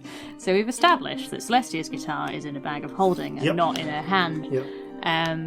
The triangle, however, I established was on my belt. Yes. So there's just this moment where, in this fucking chaos that's happening of bones and horror and shit, this fucking weirdo gets out a triangle. And I would like you to picture sort of a pose voguing with said triangle. It's it's imagine the most extra way you could play a triangle that anyone has ever done. And she does that, and it goes ding, and it the ding sort of radiates outwards from her and repeats and creates cracks across the floor that the rainbow spirit gets into. I'm going to do destructive wave with radiant damage. Okay. Nice. And also thunder damage. Okay, roll damage. Hang on. I need loads of dice that I haven't prepared. I'm having a moment and not knowing what I'm doing. Rainbow D6, yes, thank you. Okay, so that is the first one I'm going to do is thunder damage, just arbitrarily. So that is 6, 10, 15, 16 thunder damage. To everyone within a 30-foot radius of me that I want to hit, so that is everyone except us. And this one, that's not bad actually. This is radiant damage, which I imagine matters. So 12, 15, 16, 17, 18 radiant. Okay, so 15 thunder, 18 radiant. Yeah. Okay, let's It just... was 16 thunder, was it 16? 16 thunder, 18 radiant. Yeah. And so that makes it... Cool. Okay, 34 total damage. So that is enough to max out zombie hit points, which is what I'm checking for. All right. Last thing I want you to do, by the way, roll a con save. 3. Okay. The ringing, you can't actually hear the ringing of the triangle over the ringing in your ears. That doesn't go this round. But you see the flood of energy go out as the rainbow spirit manifests en masse. You can't through the bit you can't really see or hear the resurrectionist skeletons shattering because they're covered in fog and you're deafened. But you can see about a quarter of the pit of bones just turn to ash. Okay. And a swarm of shadows spirits breaking free from the shattered things. You might have just wiped out hundreds of skeletons there. You also see the lightning crackle out along the zombies approaching, getting, I think, all of them. Okay, let's see if any of them were close enough to affect you. Okay, I think I need to roll this because they tried to get as close as they could. It's whether any of them were within 10 feet. 1, 2... Okay. 4 of these could have got within 10 feet of the party at the end of their turn. Which is... The rest are all within 30 feet. It's just... I'm just looking for splash effects. Okay, From the zombies exploding. Okay, Celestia, I need you to roll a d4 4 times and tell me what you get on each one, please. Okay. I do have a bonus action that I want to do after this, Yes, by the way, that's just so fine. that you're aware. So 2 on the first one, Okay. 4 on the second, Okay. 2 on the third, Okay. and 2 on the fourth. Oh, that was the worst series of rolls you could have had. Oh god, Okay. why? So, you see the lightning bolts, the radiant lightning cracks go through a series of all of the rest of the zombies. You watch as 2 of them explode into more of these sprays of rubber. Another explodes in a flash, in bangs, and another flashbang. Another quite close to you explodes with another flashbang. Doesn't affect everyone's already deafened at this point, but Scamp and Celestia need to make 2 more. Need to make a con save each, please, to see whether you get blinded. Natural 13. 20. Okay. Scamp, you're not blinded. Celestia, purple blue fills your eyes. And the other 3 that you see 3 further away, as the lightning bolts go through their chests, huge jars of acid crack and shatter, spraying around them, but not close enough to get you. The 3 that had powder kegs and jars of alchemist fire in them, though, are all close enough. Oh god, that's very bad. Everyone needs to make a dex save, please. Okay. And I'm just going to roll a bunch of Is this- d6s. At the same time, so it's not affected by blindness, or is it affected by blindness? Not affected by blindness for you. 14. Natural 20. 14. 14 is the dex save you need. So, Thank. okay, let's do my standard rule for what happens when you layer explosives like this. So Oh god. I'm not doing 7d6 3 times, but I'm just upping the total number of d6s by 4 because it's 3 explosions at once. So that is okay. Okay. Okay. Okay, so the 49 fire damage you would have taken Jesus, would have been enough to knock me down. 10. is dropped to 24 as you still a lot. all kind of like roll out of the way in time. So yeah, you manage to flatten yourselves to the ground in time to avoid the 3 powder kegs exploding. It also blackens the courtyard. It's What worth about mentioning. our reclamation friend? Oh no, poor reclamation friend. no! You watch? No, Sydney. Yeah. No, not Sydney. Sydney's safe. No, outside Sydney's the wall. fine. This is the one I charmed. Reclamation Oh, friend right. though is not so safe. I would have been devastated about Sydney. No, he failed that. He failed that save. The reclamation explosion. So the explosions take out several of his skeletons. Right. But the acid ones are next to him. Oh no. As you watch him melt to the ground. Okay, well that one's just His just up. repeater? Is it into... His repeater is currently in his smoking acidic remains. Okay. You are welcome to try and get them. Well, we have one. I have a Maybe. legitimate question. Yep.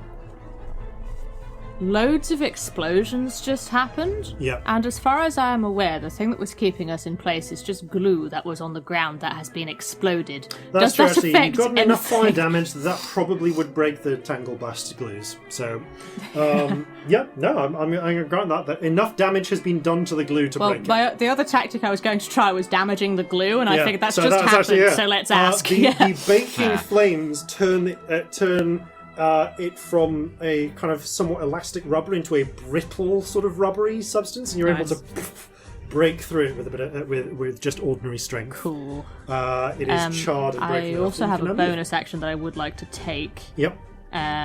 Seeing as they've all just been shouting sorcerer, and I'm Yeah. kind of terrified for Scamp, I'm just gonna go, don't get caught, and you're gonna see a little panicky flash of rainbow, and you get inspiration. Thank you. And as that happens, Scamp, roll a d100. Oh no.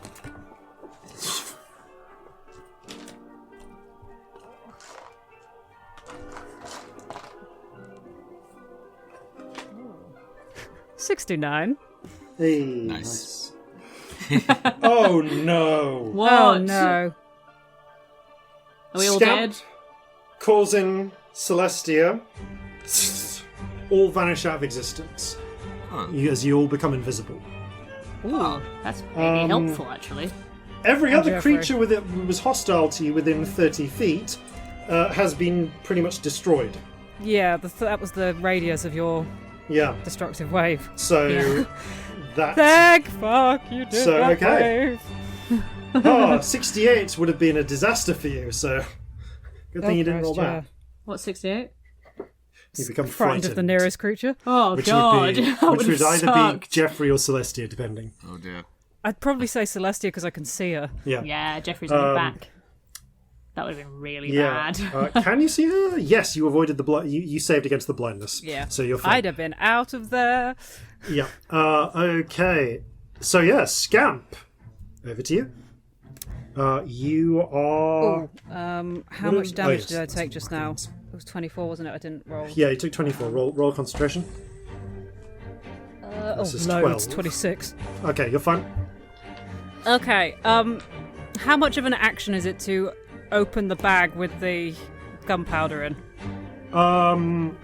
Like because the are you gonna if you're gonna shift the gunpowder out, the gunpowder keg out? That is an action because it's you're handling a keg of gun, like a barrel. What of I kind of want to do is just put there is a big old gust of air coming out of me really strong. Yeah. I just want to get it into the gust because it will push it 25 feet, Oh. which will be right in the middle of the pit. That is a good point. Yes, it will. It is an action to get it out of the bag because it is still like it's an action. Is it If it's an bonus action, I'm happy to do that. Yeah, because it is a huge fuck off keg rather than something that like is nice. Huge fuck off barrel. It's just this bag's just got gunpowder in. Yeah. What happens if I turn the bag inside out? Because with a normal bag of holding, that sometimes empties it. I mean, yeah, we are following broadly normal bag holding. Am I right? Am I misremembering that? If I've Or is written that a different kind of bag? That might not be bag of holding. That might be one of the other bags. I need to check the rules. 1 moment. If the bag is turned inside out, its contents spill forth. That is bag of holding. Okay, bag of holding. Then you can, which I guess is only a bonus action. I'm happy to use my action to do that. I just want to know how many kegs I can get out. You can get one out, I think, because it is still like you're turning it inside out. They're like, and it is leaving quickly, but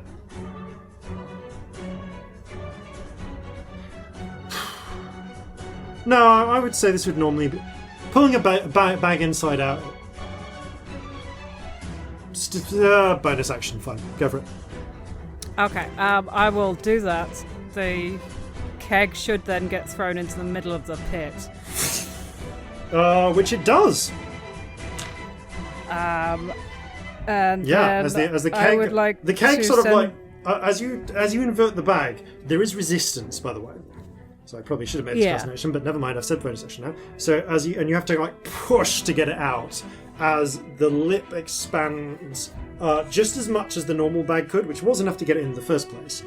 And suddenly, with one last, the whole keg flies up ahead of you and lands in the pit, where it is immediately surrounded by swarming skeletons. Oh, lovely. Good. I will cast a fireball on that spot. Nice. Okay. You hear someone call out, Shatsik! Counterspell. And I can't see them. Still in the mist. Oh. Oh, I can't see them either. So let's use my bonus action and my action. Yeah, fair. But the keg is now in the pit. It's start. Okay. Big Like, start. it really is. As a start. It's definitely a Should start. have done a higher level fireball. I hate not being able to see them. Okay. Oh, slow. Should have slowed. Oh well. Oh well. And that brings us to the Resurrectionists. Okay. Invisibility is playing Merry Devil with this. Everyone went invisible at the end of Celestia's turn. Celestia has not cast any spells or taken any attacks since then. Scamp has cast a spell, or attempted to cast a spell. It was counter-spelled. So Scamp is visible. Corzin is currently invisible and deaf and blind. Yep. As I think is Celestia. Yes. Yeah. No, both of those things are a problem. Scamp is the only one who actually has all of their has sight and sound.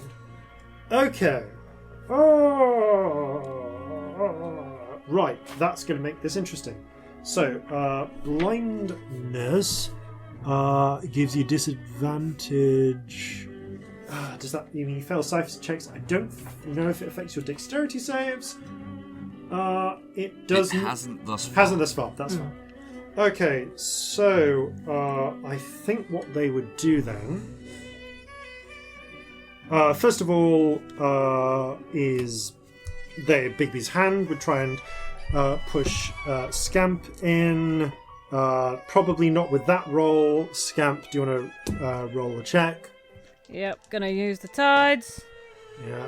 That is... You have inspiration if you want to use it. Yeah, I will do. Oh, that's not right. It's an 11. Okay, no. They really flubbed that roll. So you are struggling against this thing. It moves you a couple of feet. But you're not pushed into the pit. Okay. Did you use up Celestia's inspiration on that? Yes. Yeah. Cool, thank you. Right, okay, so you, at that point, then, they're going to cast some spells. Is this spell... It is concentration, so I need someone who is not concentrating to cast this. So it's not going to be that chappy. But you do hear one person go, alright, let's see if they can't take care of this then. So, nyat! And Scamp, I need you to roll a con save as you feel necromantic energies flood you and try to rot your flesh.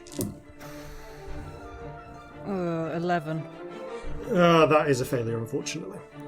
Okay, so not so... alright, so that is 8, 11... 16 and 21. Oh, I'm down. 23. Okay. Scamp. Neither of you can see this or hear this, but were you able to, you would see a black vein, like Scamp's veins highlight in black. Their eyes roll back and they slump to the ground. Okay, Scamp is down.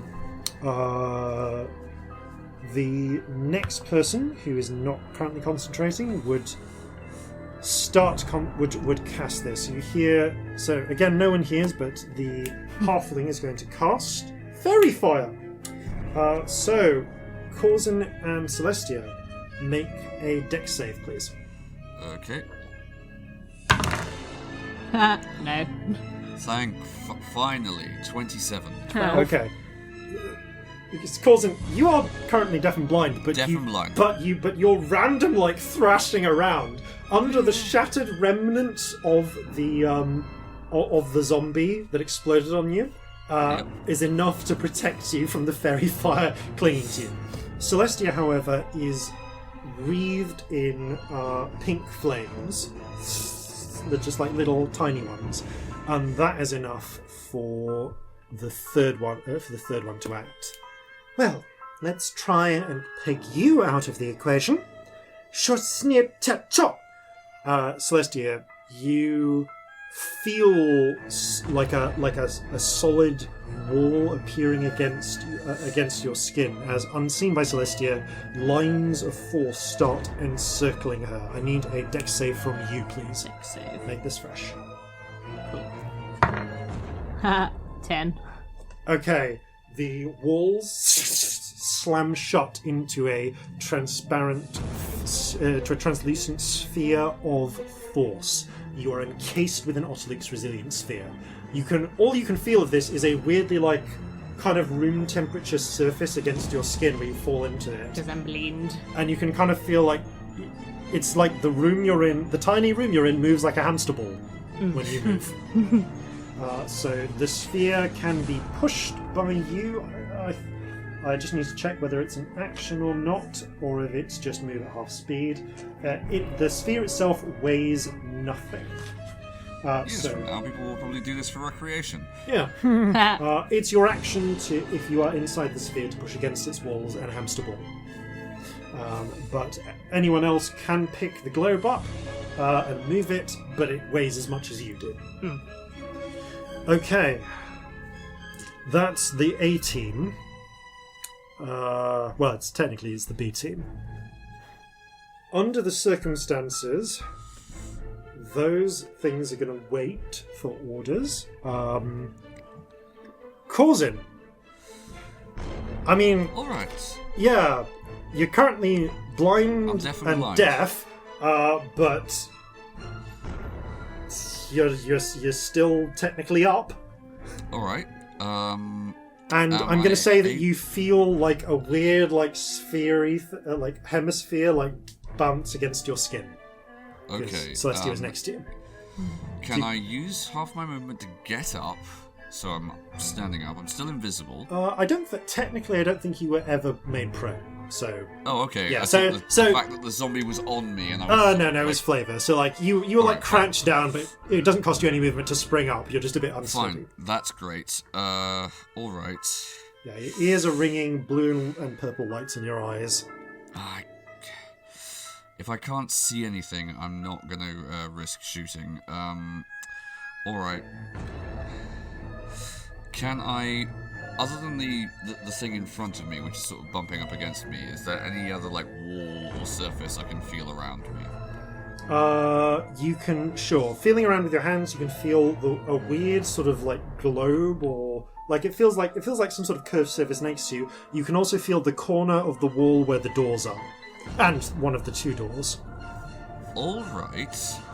I am going to feel around so I can get to the handle of the door. Mm-hmm. Then I'm going to feel my way around to the opposite side of the door and put it between me and where I last was. Okay. Yeah, if anyone could see, on your side, could see Corzin, you see Corzin, they would see Corzin grab the handle of the door and move behind the door. Yeah. Yeah. So you now have cover. Alright. That's just takes movement to do this. Doesn't take much. Having done that. Ooh. Am I aware, even though I'm blind and deaf, that I'm invisible? I'm not sure how I could know that. There's not really any way. I guess you do know that no one's tried to kill you in a few seconds. Luck, though, couldn't it, really? But given you don't know how much of that is luck. You did hear... no, you didn't hear. Okay, I will say this, though. You felt the wind change. You felt the wind change as Scamp went unconscious. So you know that Scamp has stopped casting the Gust of Wind spell. Fuck, okay. Yeah, that's really... I can't think of a way that you would know the keg is in there. Yeah, because you didn't see it happen. What I would do, if I didn't know that I was invisible, I would cast Lesser Restoration on myself in order to get rid of at least one of those things. I think you get rid of both as you cast the spell. Oh, I can get rid of both? I thought it was one. Oh, is it just one? It says you touch a willing creature and end one disease or other condition. Oh, sorry, yeah, I was thinking blinded, greater. deaf, and paralyzed. Oh, yeah. So, do you want to be clear your blindness or deafness? Blindness. Okay. I'm no longer blind. As you kind of press your hands to your eyes, and as you pull them away, you see briefly an octopus's suckers. And then... Thanks, old friend. You hear, yeah. And you can see now the situation in full. You can't hear anything, but you can see the barrel being, struggled over by various skeletal forms. You can see that Scamp is down. You can see that Celestia is bubbled. Or you the can fog's see come back. You can see wouldn't an be able out. to see the pit. True. I guess you can't see the pit anymore, but you can see Scamp down at the edge of the fog. You can see Celestia bubbled, or rather, Celestia's glowing outline because Celestia is currently very far. Probably groping about because you can't see. Yeah. Right, from my vantage point, can I see any of the reclamation core? I'm going to say you can't, because of the fog is still up, you can't inside, but you can see through windows in the chapel that reinforcements, including some figures in black uniforms with like spectacles, looking well dressed, are about to come out. The other half, you would guess, the other half of the Reclamation Corps is about to enter play. I just remembered Jeffrey and Marjorie. Can I? Oh, Sorry. I kept forgetting Jeffrey and Marjorie. It's a good point. Jeffrey and Marjorie will act after Corzin. Immediately after Corzin, Jeffrey and Marjorie can act. Right, I don't have any hostiles that I can see inside the Charnel house, do I? I mean, there are still. I mean, no, because even the veterans that were pushed against the back you can't see anymore. And all the hostiles outside just appear to have been destroyed by a series of explosions, melting in places. You can see one Reclamation Corps necklace in a melting heap of person. Oh, that's a point, actually. If I'm on the other side of the door now, if I'm on the other side of the door, can I grab the necromantic repeater off the body?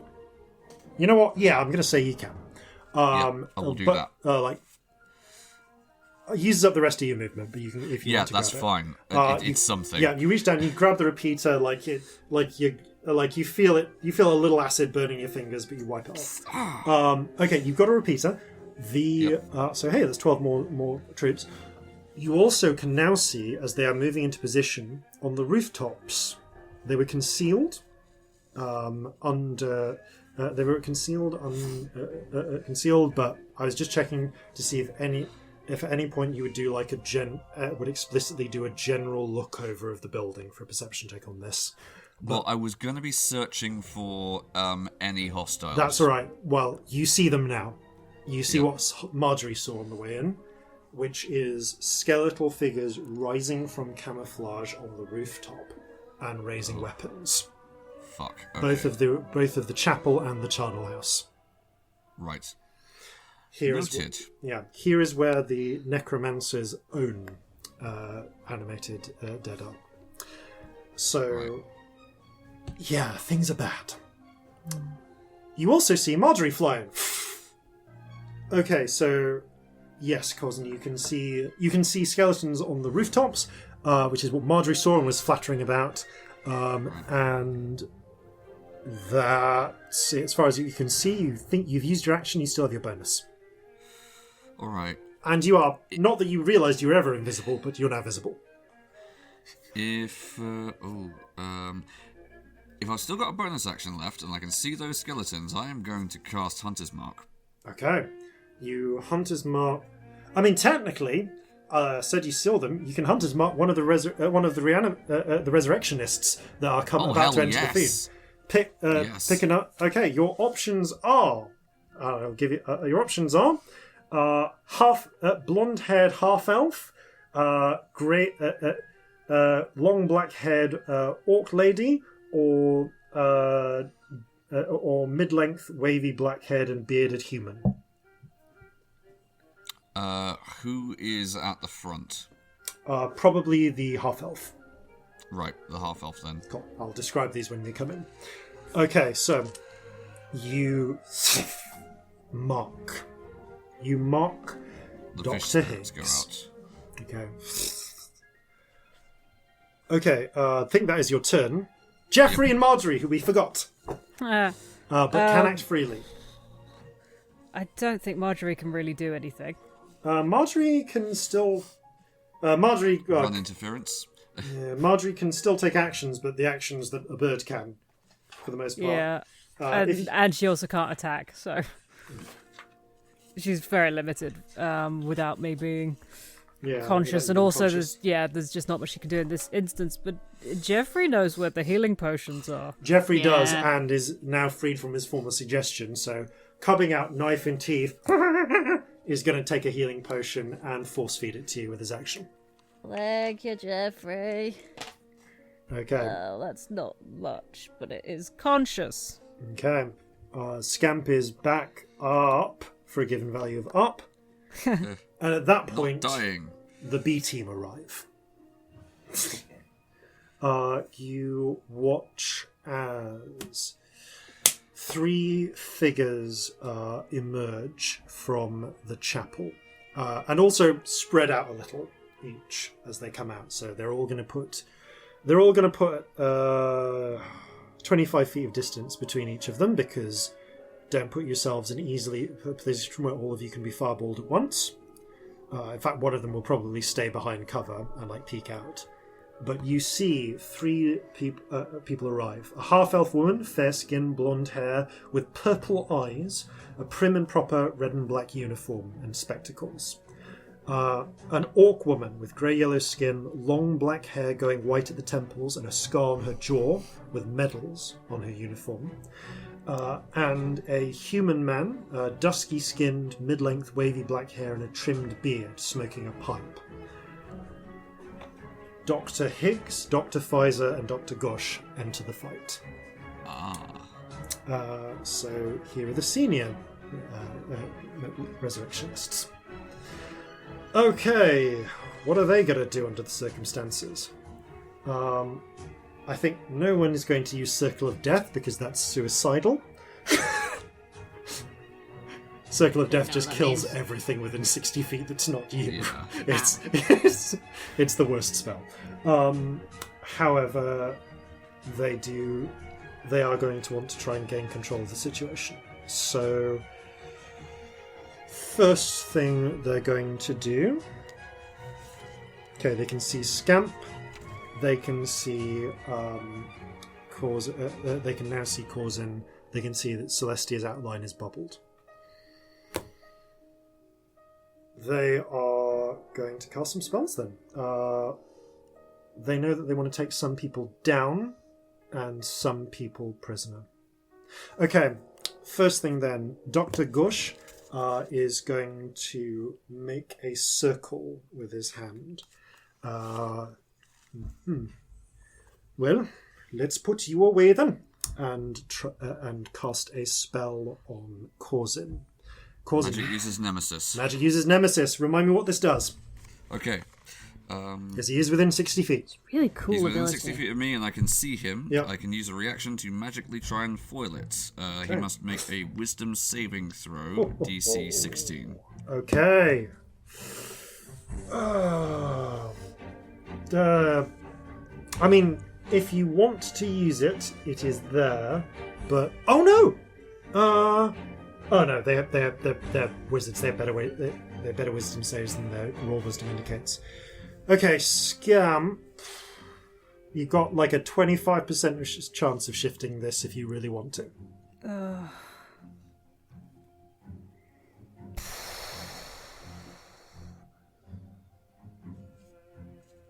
I think I'm probably better off trying to counterspell it myself. Okay, Fair enough. Do you want to do that? I think my odds is probably better. Probably, yeah. That was my thought, but if you have a reaction as well, go for It's the thing you did it first, but I would also counterspell it. Yep. You can react and react. it. Functionally speaking, this is happening at the same time, so do it. Okay. What level are you counterspelling at?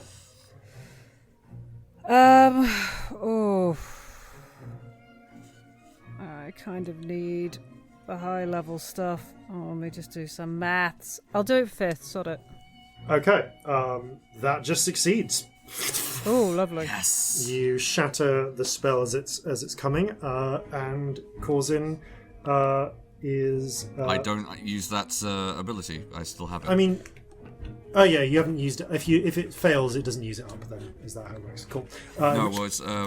Well, if you Scamp said has you used it instead of me, No, it was as you react at the same time. Well, he resists your attempt. Yeah, you to, did it, but he resisted. Yeah, Right, he resists okay, your fine. magic user's nemesis, but then Scamp in which breaks case the then spell. it's used. It is used. Cool. So you see him struggle to stabilize the spell, and then Scamp weakly slashes a hand, and the spell destabilizes. Okay, so that is Gosh done. Next up is Pfizer. Pfizer is less concerned with trying to keep you alive, I think. So she is going to pull out a scroll from. You notice a little bandolier of scroll cases across her chest. Pulls one out. Then, let's see what we can do about this. Then, and as the scroll burns away, the magical metals just essentially almost like melting in place from the energy passing through them. A series of scorching rays blast out. Scorching ray spell would have been useful, Jason, if you remembered to actually put the damage next to the spell description in your It's notes. 2d6 per ray. Thank you, that's very helpful. Okay, so that's attack roll for each one. Got it. Yes. No. Okay. He's close enough that she could hit. I guess one goes off complete. So one of the three rays just happens to go into the charnel house in just such a way as to strike the halfling. Is it? Watch where you're aiming that thing, you bitch! So he takes some damage instead. Natural 1 on that one. Got 7 damage to Overhill. Corzin, however, you take a couple of bits of damage. You take 14 points of fire damage. Right. And it is a scroll, so it's just at the lowest level. However, having done this at the same time, I think that they would want to take you. Dr. Higgs is not going to fuck about. Instead, the half-elf tilting her head is going to go, no, I think we can do away with this. And she's the one who went forward 30 feet rather than staying behind, which brings her within 30 feet of... Actually, all three of you. Yeah, I think she would be merciless. She knows who. She's seen someone counterspell. You're the one with the weapons. She just turns and snaps her fingers at Scamp. How are you doing on hit points, Scamp? 6. Eep. Honestly, because of the minimum of this, I don't even need to roll this. Yeah. A series of bolts of force blast forwards as you are struck by a hail of magic missiles, taking you back down. She's not wasting any chances.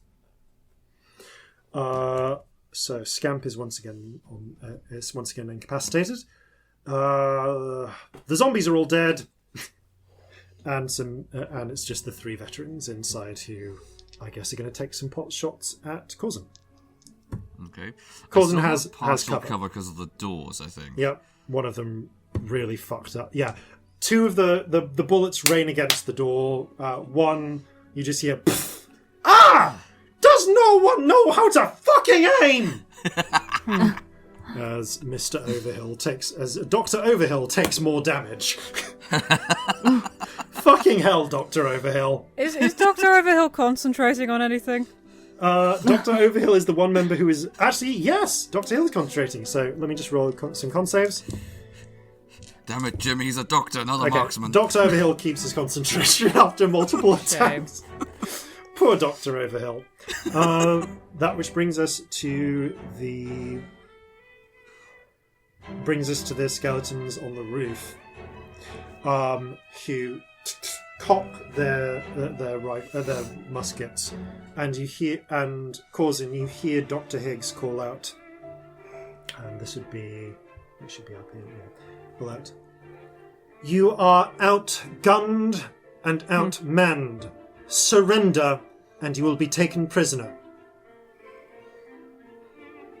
Corzin, you're the only one who's currently free to accept it, but you can hear the skeletons just ready, waiting for the command. I am not going to respond currently. Okay. Then they will act when the time is right. Celestia, you're in a ball. You're in a hamster ball. I'm also blind and deaf. Like, I have no idea what I can even do. Corzin, roll a con save. I realise you might have a chance to not be deaf. In which case, you probably don't actually Hang hear on. us. You wouldn't hear the surrender. You wouldn't hear the surrender. That's the point, actually. Yeah, roll a con save. In which case, you're like, that was what? a 15. Okay, you do have your hearing back. I should actually have rolled that at the end of my last turn. Yeah, Thank you for reminding me. So Corzin, do you've got hear your the hearing back. Oh. Right. Celestia. I don't know what I can do.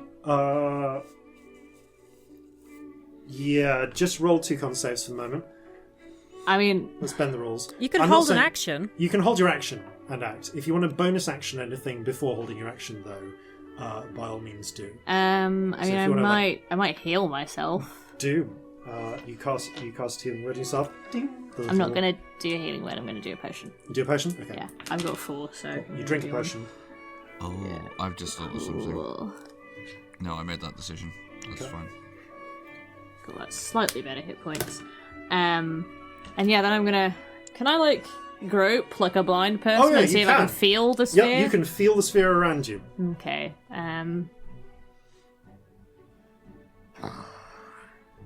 I mean, do I know anything about, like, do spells go out of this? What do I know anything? Roll an Arcana check. Okay. That's pretty good, actually. That's, yeah, like a 23. Okay, you've heard of this.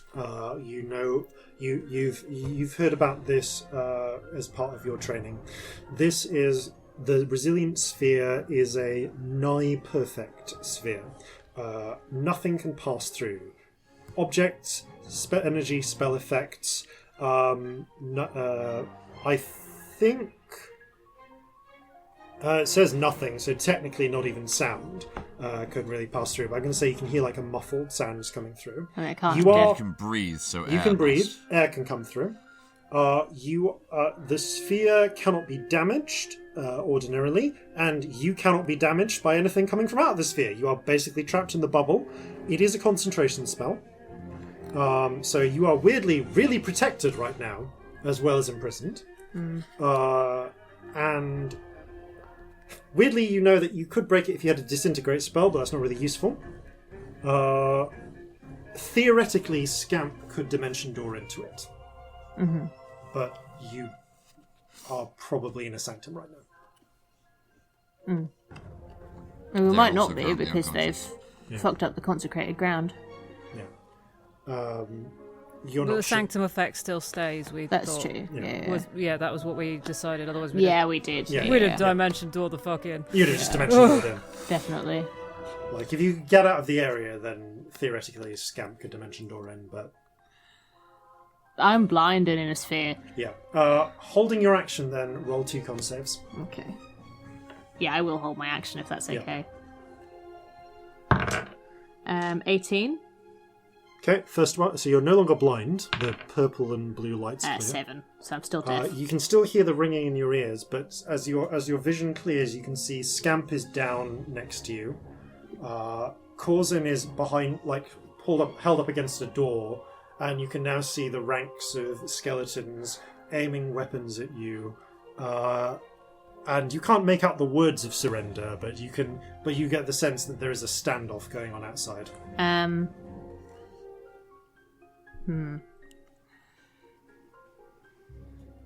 And I know army etiquette. Mm-hmm. You can continue. At least to throw them off. It's not an action; it's movement. Yeah. At least to throw them off, I'm going to get on my knees and hold my hands up. Cool. I don't know if I'm sticking to it It's later, fine. but You for use now, half your that's what I'm movement to doing. become prone, essentially, by Yeah. going into the surrender stance. Mm-hmm. Okay. Scamp, roll a d20. 5. Okay, now that we've remembered them, though, Ha. Jeffrey acts simultaneously, as does Marjorie. Can Marjorie use an item? If Marjorie could conceivably use an item in her pigeon form, yes. Could she pick up a bottle and drop it? Yes. Could she take one of the bottles of Elven Fire and drop it in the pit? Yes. Excellent. Okay. On top of the keg of powder. She can. I will require, because this is fiddly, I will require a dexterity check from her to avoid dropping it early. Marjorie. Okay, that's decent. 18. Okay. Marjorie, the little bottle of Elven Fire fortunately comes with like a little loop, like a belt loop. Marjorie flushes down, grabs pulls the loop off your, kind of like with a bit of trouble. Jeffrey takes a hand, pull, undoes your belt so that Marjorie can pull the belt looped alchemist fire thing off. Flutters over. Celestia, you watch as this pigeon just goes into the mist to where she thinks that it is, and drops the fire.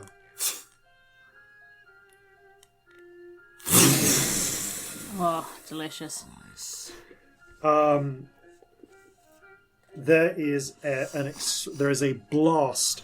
There is a sudden wave of heat and air as for a moment the fog is cleared. It does start to reform, but by the rising blast of air and flame cooks the interior of the pit as you watch as the bones inside.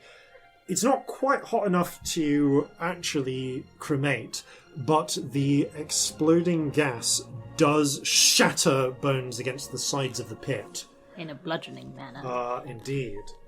Which I think they're vulnerable to skeletons. Yeah. They are. And you watch as the explosion shatters most, if not all, of the dead in this pit.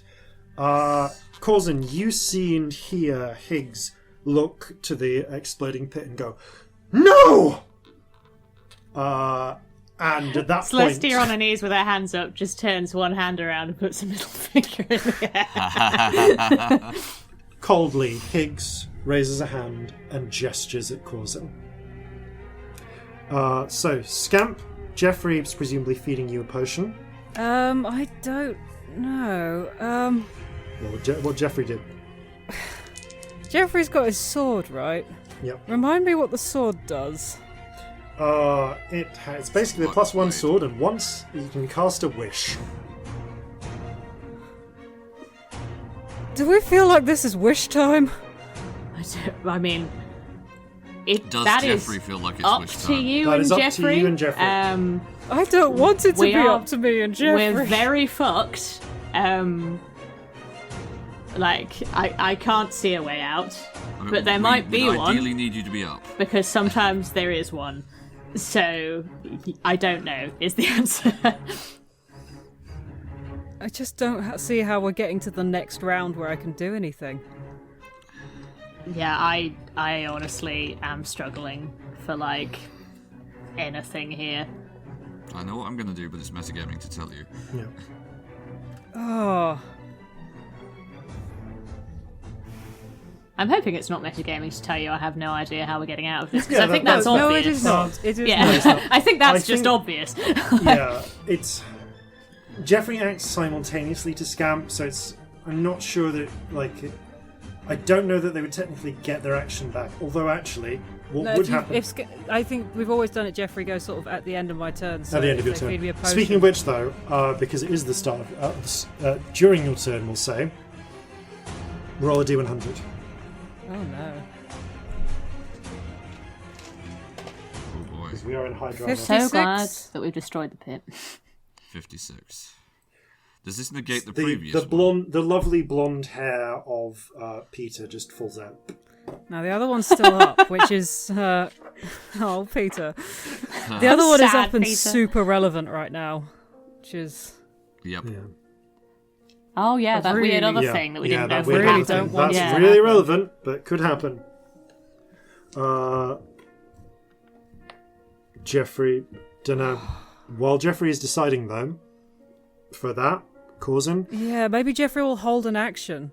Corzin, roll a dex save, please.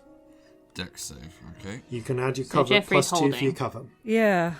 +2 to the for cover. Okay. All right. That's 30. Okay. The equivalent of 3 squads proceed to firing range you from the roof. Okay, maybe Jeffrey's using the wish. So this happens at the same time. Well, I have cover, so You do have cover. And you, Yes, and you- but 30. dude. How many hit points have you got? how many hit points have I got? 63 currently. Oh, it's Okay. not enough. Yeah. You got 30 though. You said, didn't you? For your How do dex you mean? save. Did you say 30? Oh yeah, 30. I got 30. 30. Cool. I just wanted to check. Okay. Yeah, I rolled an 18. I've got +10, and it's +2 for cover. Oh right, yeah. Yeah, makes sense. Okay, so just rolling these while I'm at it. Okay, you're actually probably going to be fine. Yeah, you're all right. So that, yeah. So you save and take 17 damage as you basically pull behind the door, which takes the majority of the shot. But yeah, that is Corzin is still up. Yep.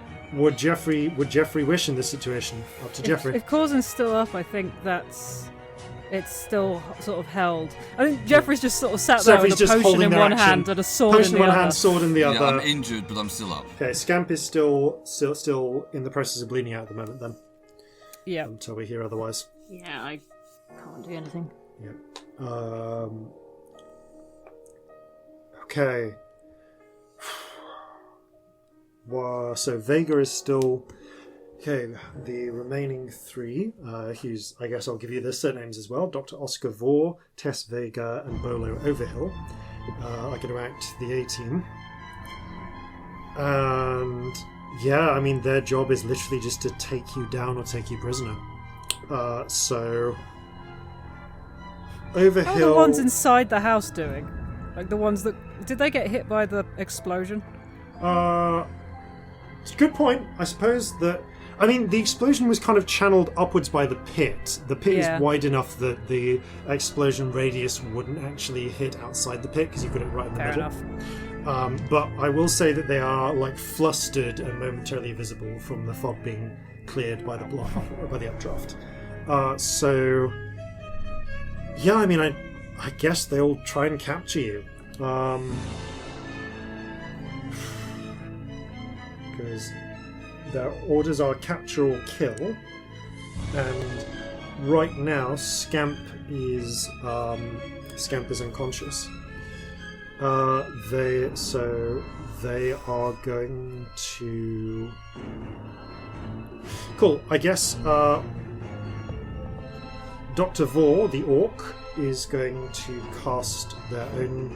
Actually, no. Dr. Vore, the orc, is going to have Bigby's hand, which they're still concentrating on, pick up Scamp, who cannot resist right now, and just hold them. Does that move Scamp away from Jeffrey? I mean, they're kind of holding them in place, but so that Corzin can Okay. see. It is an obvious threat. Kind of got. So it's a grasping hand. Can I see that from where I am? You can. So you Middle can see- finger retracts. Hands Yeah. up. The hand is just holding That'll Scamp's do. limp body now. They are going to hold their action, actually, honestly, at this point. You're imprisoned. They're holding Scamp captive. Overhill is going to kind of maneuver around the edge of the pit so that they can see Corzin, just the edge of Corzin. Actually, no, they wouldn't. They're going to cast something. Celestia's Fairy Fire does wink out, though. So Celestia is now currently just invisible in this ball. Not Everyone oh, knows no, I'm potion, there. that was- yeah. But you see them cast something. I'm gonna have to do this myself if I need to. And a sort of nimbus of purple appears around their hands. Good word. They're going to come round to the edge near where Corzin is. And What is a nimbus in this context? it's like a little of glowing aura. Clouds. Ah, Yeah, like a gentle like a glowing aura. cumulonimbus, yes, of course. And they're going to go to Corzin. I strongly suggest you surrender. Is that the one I have my? No, the hunter's one you mark have your hunter's mark on is Higgs, the leader, the one who just magic missiled Scamp, Well, Okay. and who just arranged a firing squad to shoot at you. She is standing actually not that far from you at this point, probably about 30 feet away, and looking Well, Higgs. cold and angry. Yeah, Higgs, the half-elf, is 30 feet from you. Overhill, the halfling, is come up right next to you and has got their fists like sort of boxers, like sort of very Queensberry stance boxing. But the alright. but the fists are glowing with a purple nimbus. I strongly suggest you surrender, unless you want to duke this out. That actually, rooftop skellies are waiting. That brings it to Corzin. Corzin. Okay, so just so I'm clear about the locations of everyone. So, I've got one person in melee with me. yep, I've got Overhill's in melee with you. the other two are at the entrance with a firing squad behind them. Yep. So the other. No, it's more than that. So there's 6 total. There are Overhill. skeletons on the roof, and also the other two actually in the charnel house. Yeah. So there's 2 in the charnel house. And Vor I and can't Vega. see them currently. Can You can just see them. They're probably about 40 feet from you. I? Alright. Overhill, the halfling, is next to you, and you can see Higgs is 30 feet from you down the garden path. Down the path. Pfizer is hiding behind the chapel door, and Gosh is standing like about 25 feet away in the churchyard. Is anyone else sweating in Okay. real life? Oh yeah, So they've spread out to avoid being easily fireballed, yeah, I figured they would. Alright. and So yeah. there's 6 of them, and they've each got, and 3 of them have got a lot of skeletons. Is that right? Yeah, God, we're so those fucked. will be the ones on the rooftop. Alright, so if Might I be were time to for a get. wish. This wish If is I would've- approaching, isn't it? Yeah. I've got to give it a little bit longer, but yeah. I mean, it's still held, so. Yeah. Right then. Can I move so I can interpose myself, like from where the halfling is? Can I move so that I'm between them, Celestia and Scamp, and they are between me and Higgs and Pfizer and the others out there? So, sorry, restate that, please. Can I interpose myself between them, Celestia and Scamp, and position myself so that they are between me and Higgs and Pfizer and the other firing squad No, outside? they are. Overhill is currently standing in between where you are and where Scamp and Celestia are. All right. And you get the feeling that they're going to try and lamp you if you do anything other than surrender. Which, not necessarily a problem for you, but just so you're warned. Fine. Okay. I am going to drop my Hunter's Mark.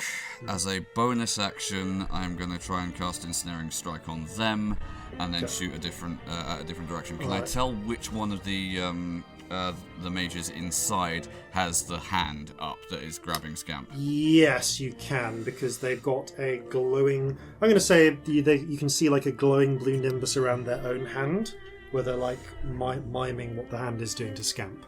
Right, okay. So, dropping the Hunter's Mark as a free action, making an attack.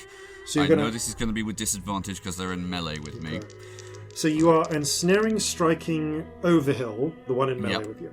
Yep. Okay. Overhill is going to release their action, their attack action on you then. Okay. So Overhill, the one doing the hand. Overhill has... Sorry, two people have glowy hands. There is an orc who is Bigby's hand, and Overhill has, what you now realise, are vampiric hands, as they punch Corzin, and the blood drains out of your cheek.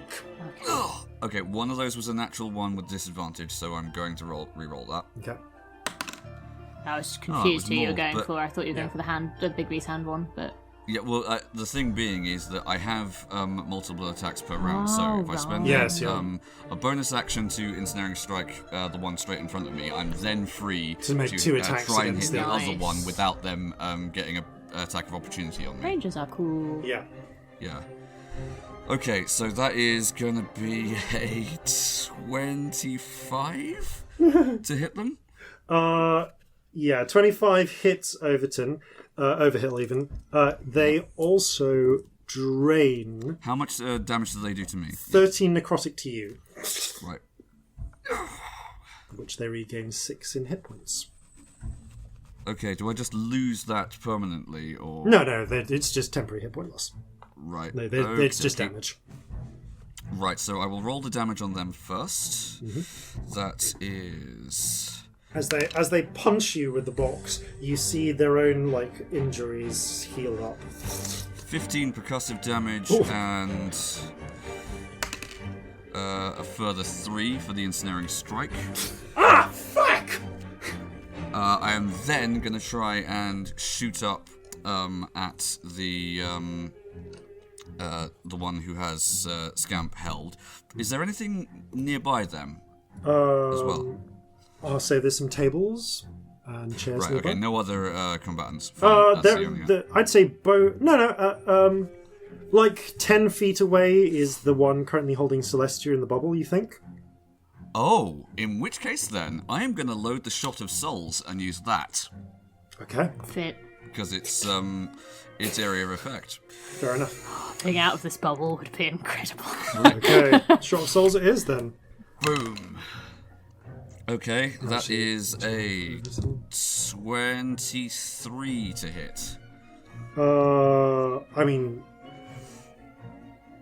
Does Shot of Souls... Yeah, it's the initial hit. You load it like any other form of ammunition. It does the damage, and then assuming it hits. Because and I then get the idea. It's like a frag grenade, essentially. It hits, it explodes. Hold on, I got the stats here for the thing this is based off.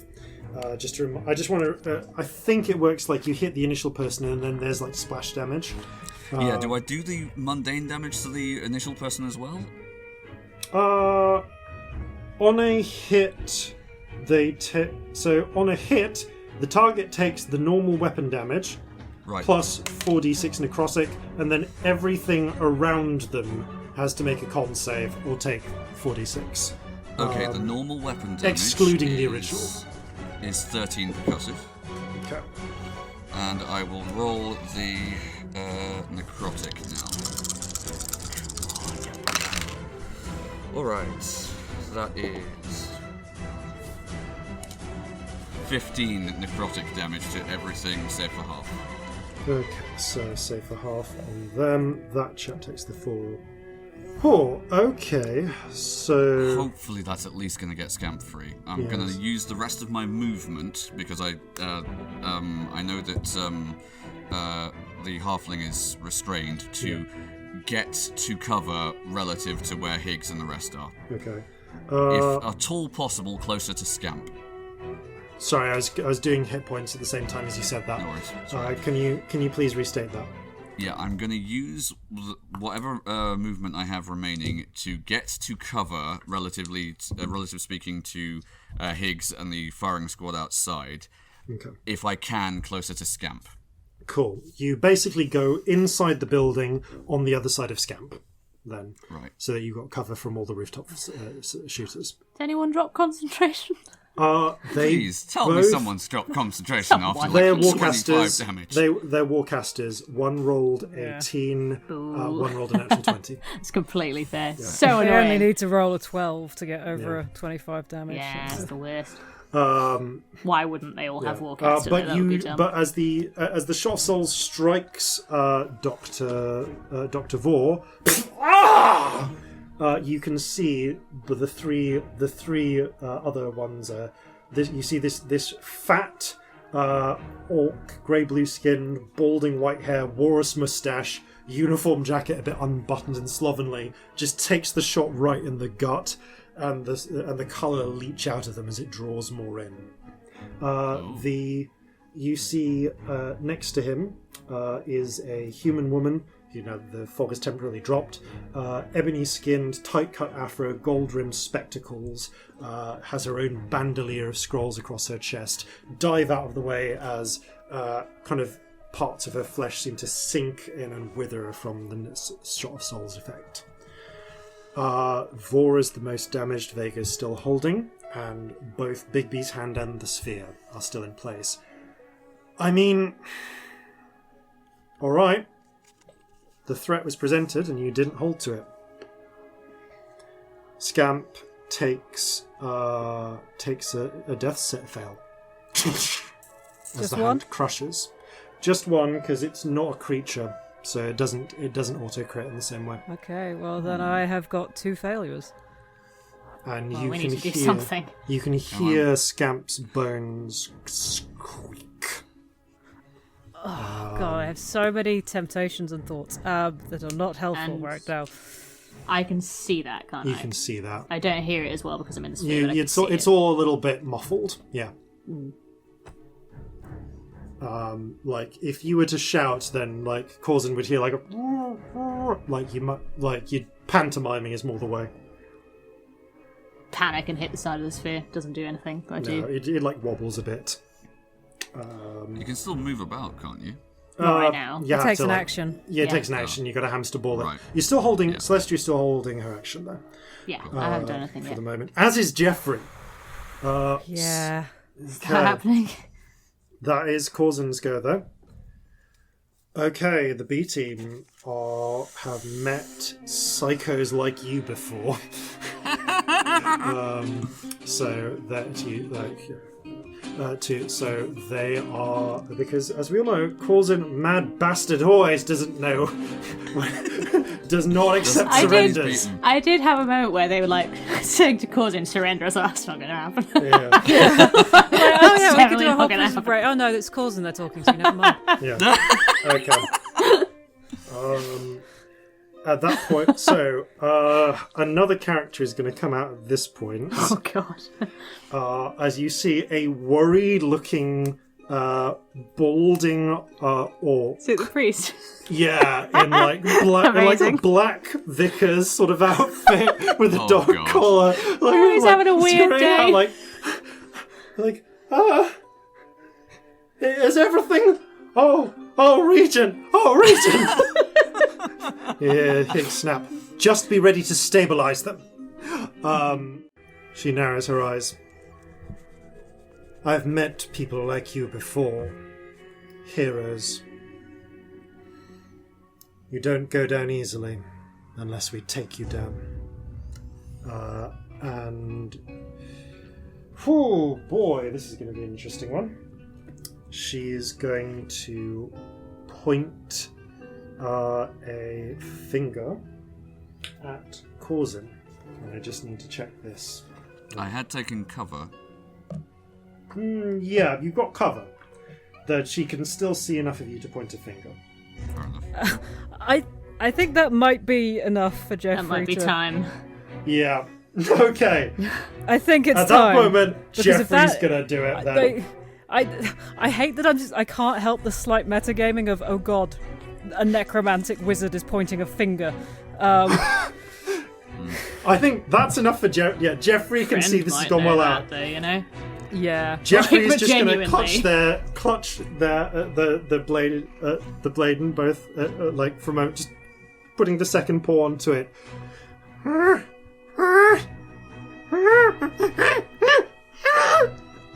Jeffrey wishes that we were all somewhere safe with lots of bananas and that the nasty people had constantly itchy bums for the rest of their lives. Okay. I love that you made a monkey wish. Yep. I fucking love you as an improviser. That's wonderful. And that say that last bit and that They after had- lots of bananas. So wish they were all somewhere safe with lots of bananas and that. All these nasty people had itchy bums for the rest of their lives. Okay. Jesus fucking Christ, where are we going to end up?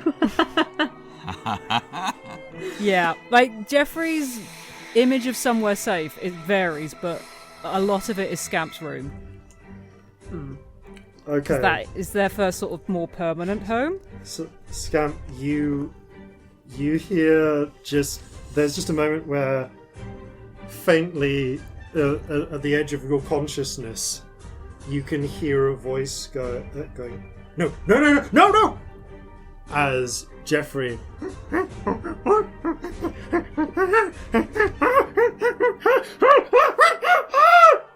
We all know what this means as well, because we know what that sword does. Oh yeah, the pair of you watch as Jeffrey raises the blade, and that kind of like, you know, those old fantasy posters from the 80s. Or like Rafiki lifting up Simba. Or, Which is where my brain is. Like the He-Man My sword. Hell Tower. Yeah. Raising Yes. it up. As the blade begins to glow, not just with bright light, with pearlescent, multicolored lights. You can see like a green ray. Time seems to slow. A green ray begins to extend from Colonel Higgs, from Dr. Higgs's finger towards Corzin. At this moment, the waves spread, and Corzin and Celestia, you see the knife slash down and cut the air. And for a moment, you see something else. Light. Brilliant, incomprehensible light. And you can tell that no one but the pair of you and maybe that priest are seeing it from just the awestruck face that he has. And as that cut is made, spirits begin to leak out of it in every direction. Did you do? Yeah, you can't tell really what's beyond. There are shapes, impressions. You just know that there is something. And as this moment of time, as the jagged green beam is about to strike Corzin, the spirits all rush in. And everything goes white.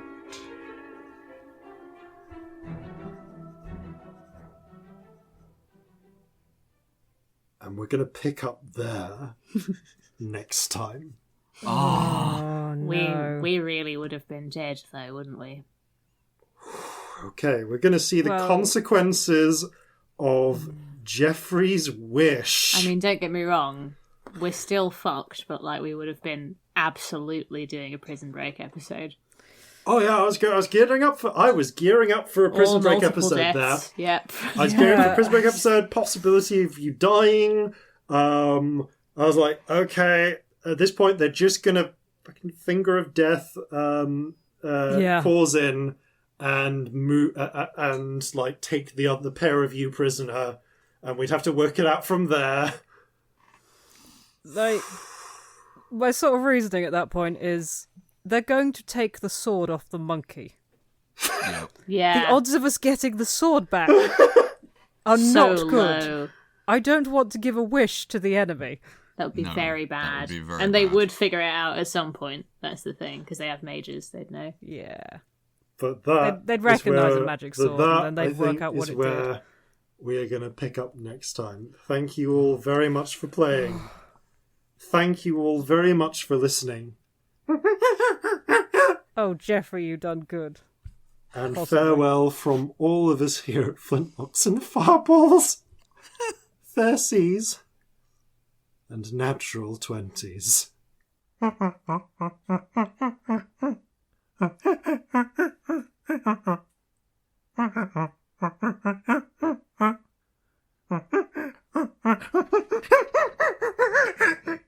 So gather your muskets, gather your spears, we'll plunder the shores of Calcinea. No kraken, storm or spell we fear, so come and sail with us, my dear.